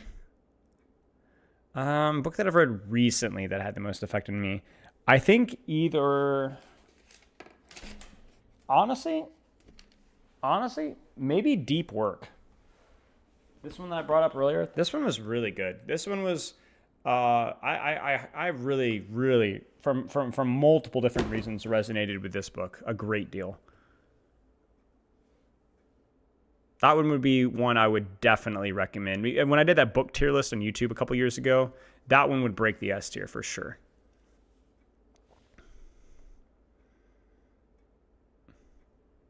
Anything from Klopp or Ancelotti's? I have not read Ancelotti's book, crucially. It is on my list. I have it upstairs. I have about... I crank through a lot of books, but I also buy them in bulk from thrift stores. So, but I do have my notes from Jurgen Klopp. Let's see if we can pull them up here. Again, I apologize for the pronunciation. I can share the notes with you if you want. A lot of them are just small things that stood out to me at the time. I believe it was a biography. I don't know if it was like a... taught about needing the vision. He treated other staff members well and appreciated their efforts, asked how they were doing. He wanted the game to become a wild game to pose problems for the opposition and put them into difficult situations. When they were operating from an underdog position, he would cause basically chaos. The experience is more important than the result. We run, we fight. Whether we win or lose, we want to be developing our players. There were 2 questions. Do you like to train? If the answer wasn't a resounding yes, then he cut you. Do you like running was the next question. He set his men immediate and achievable targets. He's never monotonous or predictable. He keeps everybody's concentration by being unpredictable and engaging. Would tell new players, I cannot promise that you'll play often, but about making the most of your time on the pitch. I can promise that you will learn an incredible amount and that you'll be successful if you bring all your potential. When he casted games, he would talk less about the players and more about the game. That sounds awfully familiar if you guys have watched my co-streams. And then he would say, you cannot treat everybody the same way. Some coaches don't talk to the player for weeks or kill them in front of the group. Not Klopp. You have to treat the player in the way that best works for that individual player. So those are just a couple of things that stood out to me. I try to prioritize things that were the most interesting. And I read it. I think I read that book 4 or 5 years ago. 5 years ago. Oh, Mingleton, Jimmy Johnson. It's called Swagger. Because he was a very competitive, sacrificed a lot of IRL's things to succeed with the Dallas Cowboys back in the 90s. And the back third of the book really goes into his personal and social, like what he paid for that and his reflections on that, which I thought was interesting. It's not super in depth, but it does provide some thoughts on that, which was neat.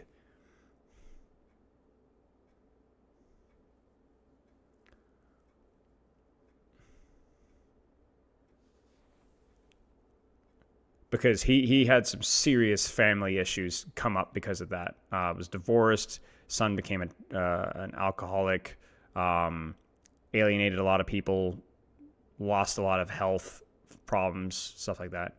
You like any history books? Not really think. I think it definitely could be my thing, and it has been a thing in the past. It's just not a topic I've delved into, although I can see myself delving really, really deep into it, to be honest with you.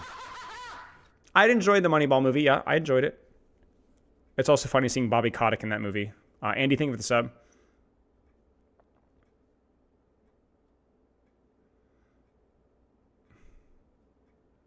Yeah, that's cool, Round Square. Patch notes? Are they just patch notes? Oh, it's just stadium and bug fixes. Yeah, it's just stadium bug fixes. There's a play of the game. I say there seems to be a play of the game fix, but thank you, Tristan.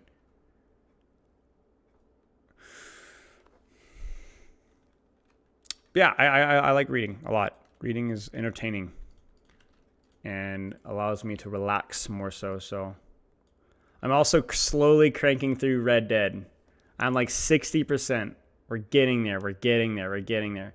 I'm very completionist with games like that. I like especially in a game like Red Dead. There are some games that I've told you guys I catch myself being completionist. And I'm like, what's the point? I'm being dopamine addicted. But with Red Dead, what I'm being completionist about is like the side engagements, the story, the random things, like the world, the thing that I actually just find fun. So variety streams, please. Maybe. Again, I told you guys about, like, Pepper was like, you should do yoga on stream or you should lift on stream. My problem is that I value my separation, my not on time. I bring all of my energy to you guys in coaching sessions, man. I do read political theory, yes. And then like I am like, whew, it's like the strings die. You know what I'm saying? Yeah, I'm quieter than you guys think off stream because it's all about the intensity, you know.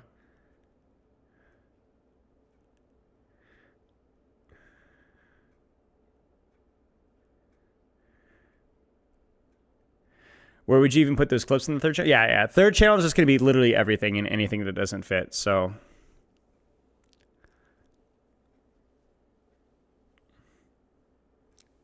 makes sense, Debbie. But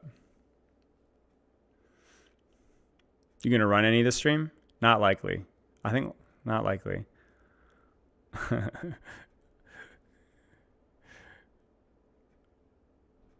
What's one you've enjoyed reading? I'm trying to think of one. It's been a while since I've read. I have one that I started, but it's very dry. Economics in One Lesson's an interesting one.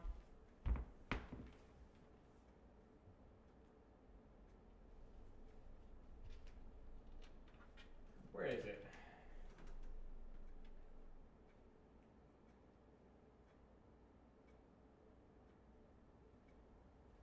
I don't remember what it is, but there's one from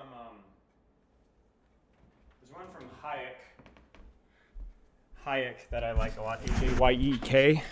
I forget what it's called. Also, The Law by Frederick Bastiat is good. But yeah.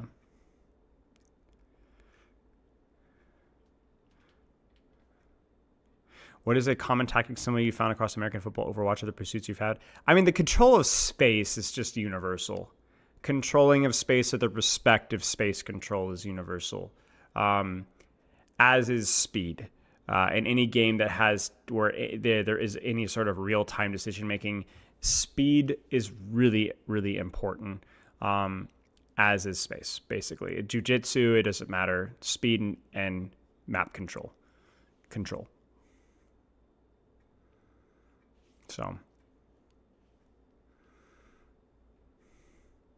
Linebackers, tanker support. That's great. Where's Diva in the cardio list? I don't know. I'd have to think about Diva. Decisiveness? No, not really. I mean, that just kind of comes with confidence that you're making the right move. But thoughts on soccer or football? It's fine. I didn't grow up playing it, so I don't really enjoy it. But I respect it a great deal as a sport. It has universal impact. So.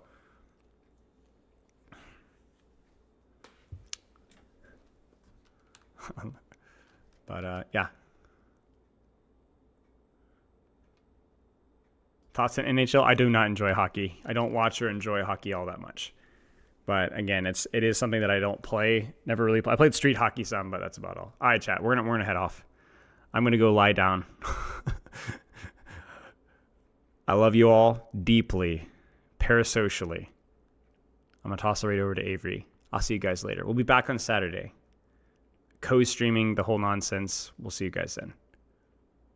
All right, have a good rest of your weekend. Loves and kisses. Thank you guys for being here. We finally got our mechanics chat done 2 months later. All right, tell everybody to say hi.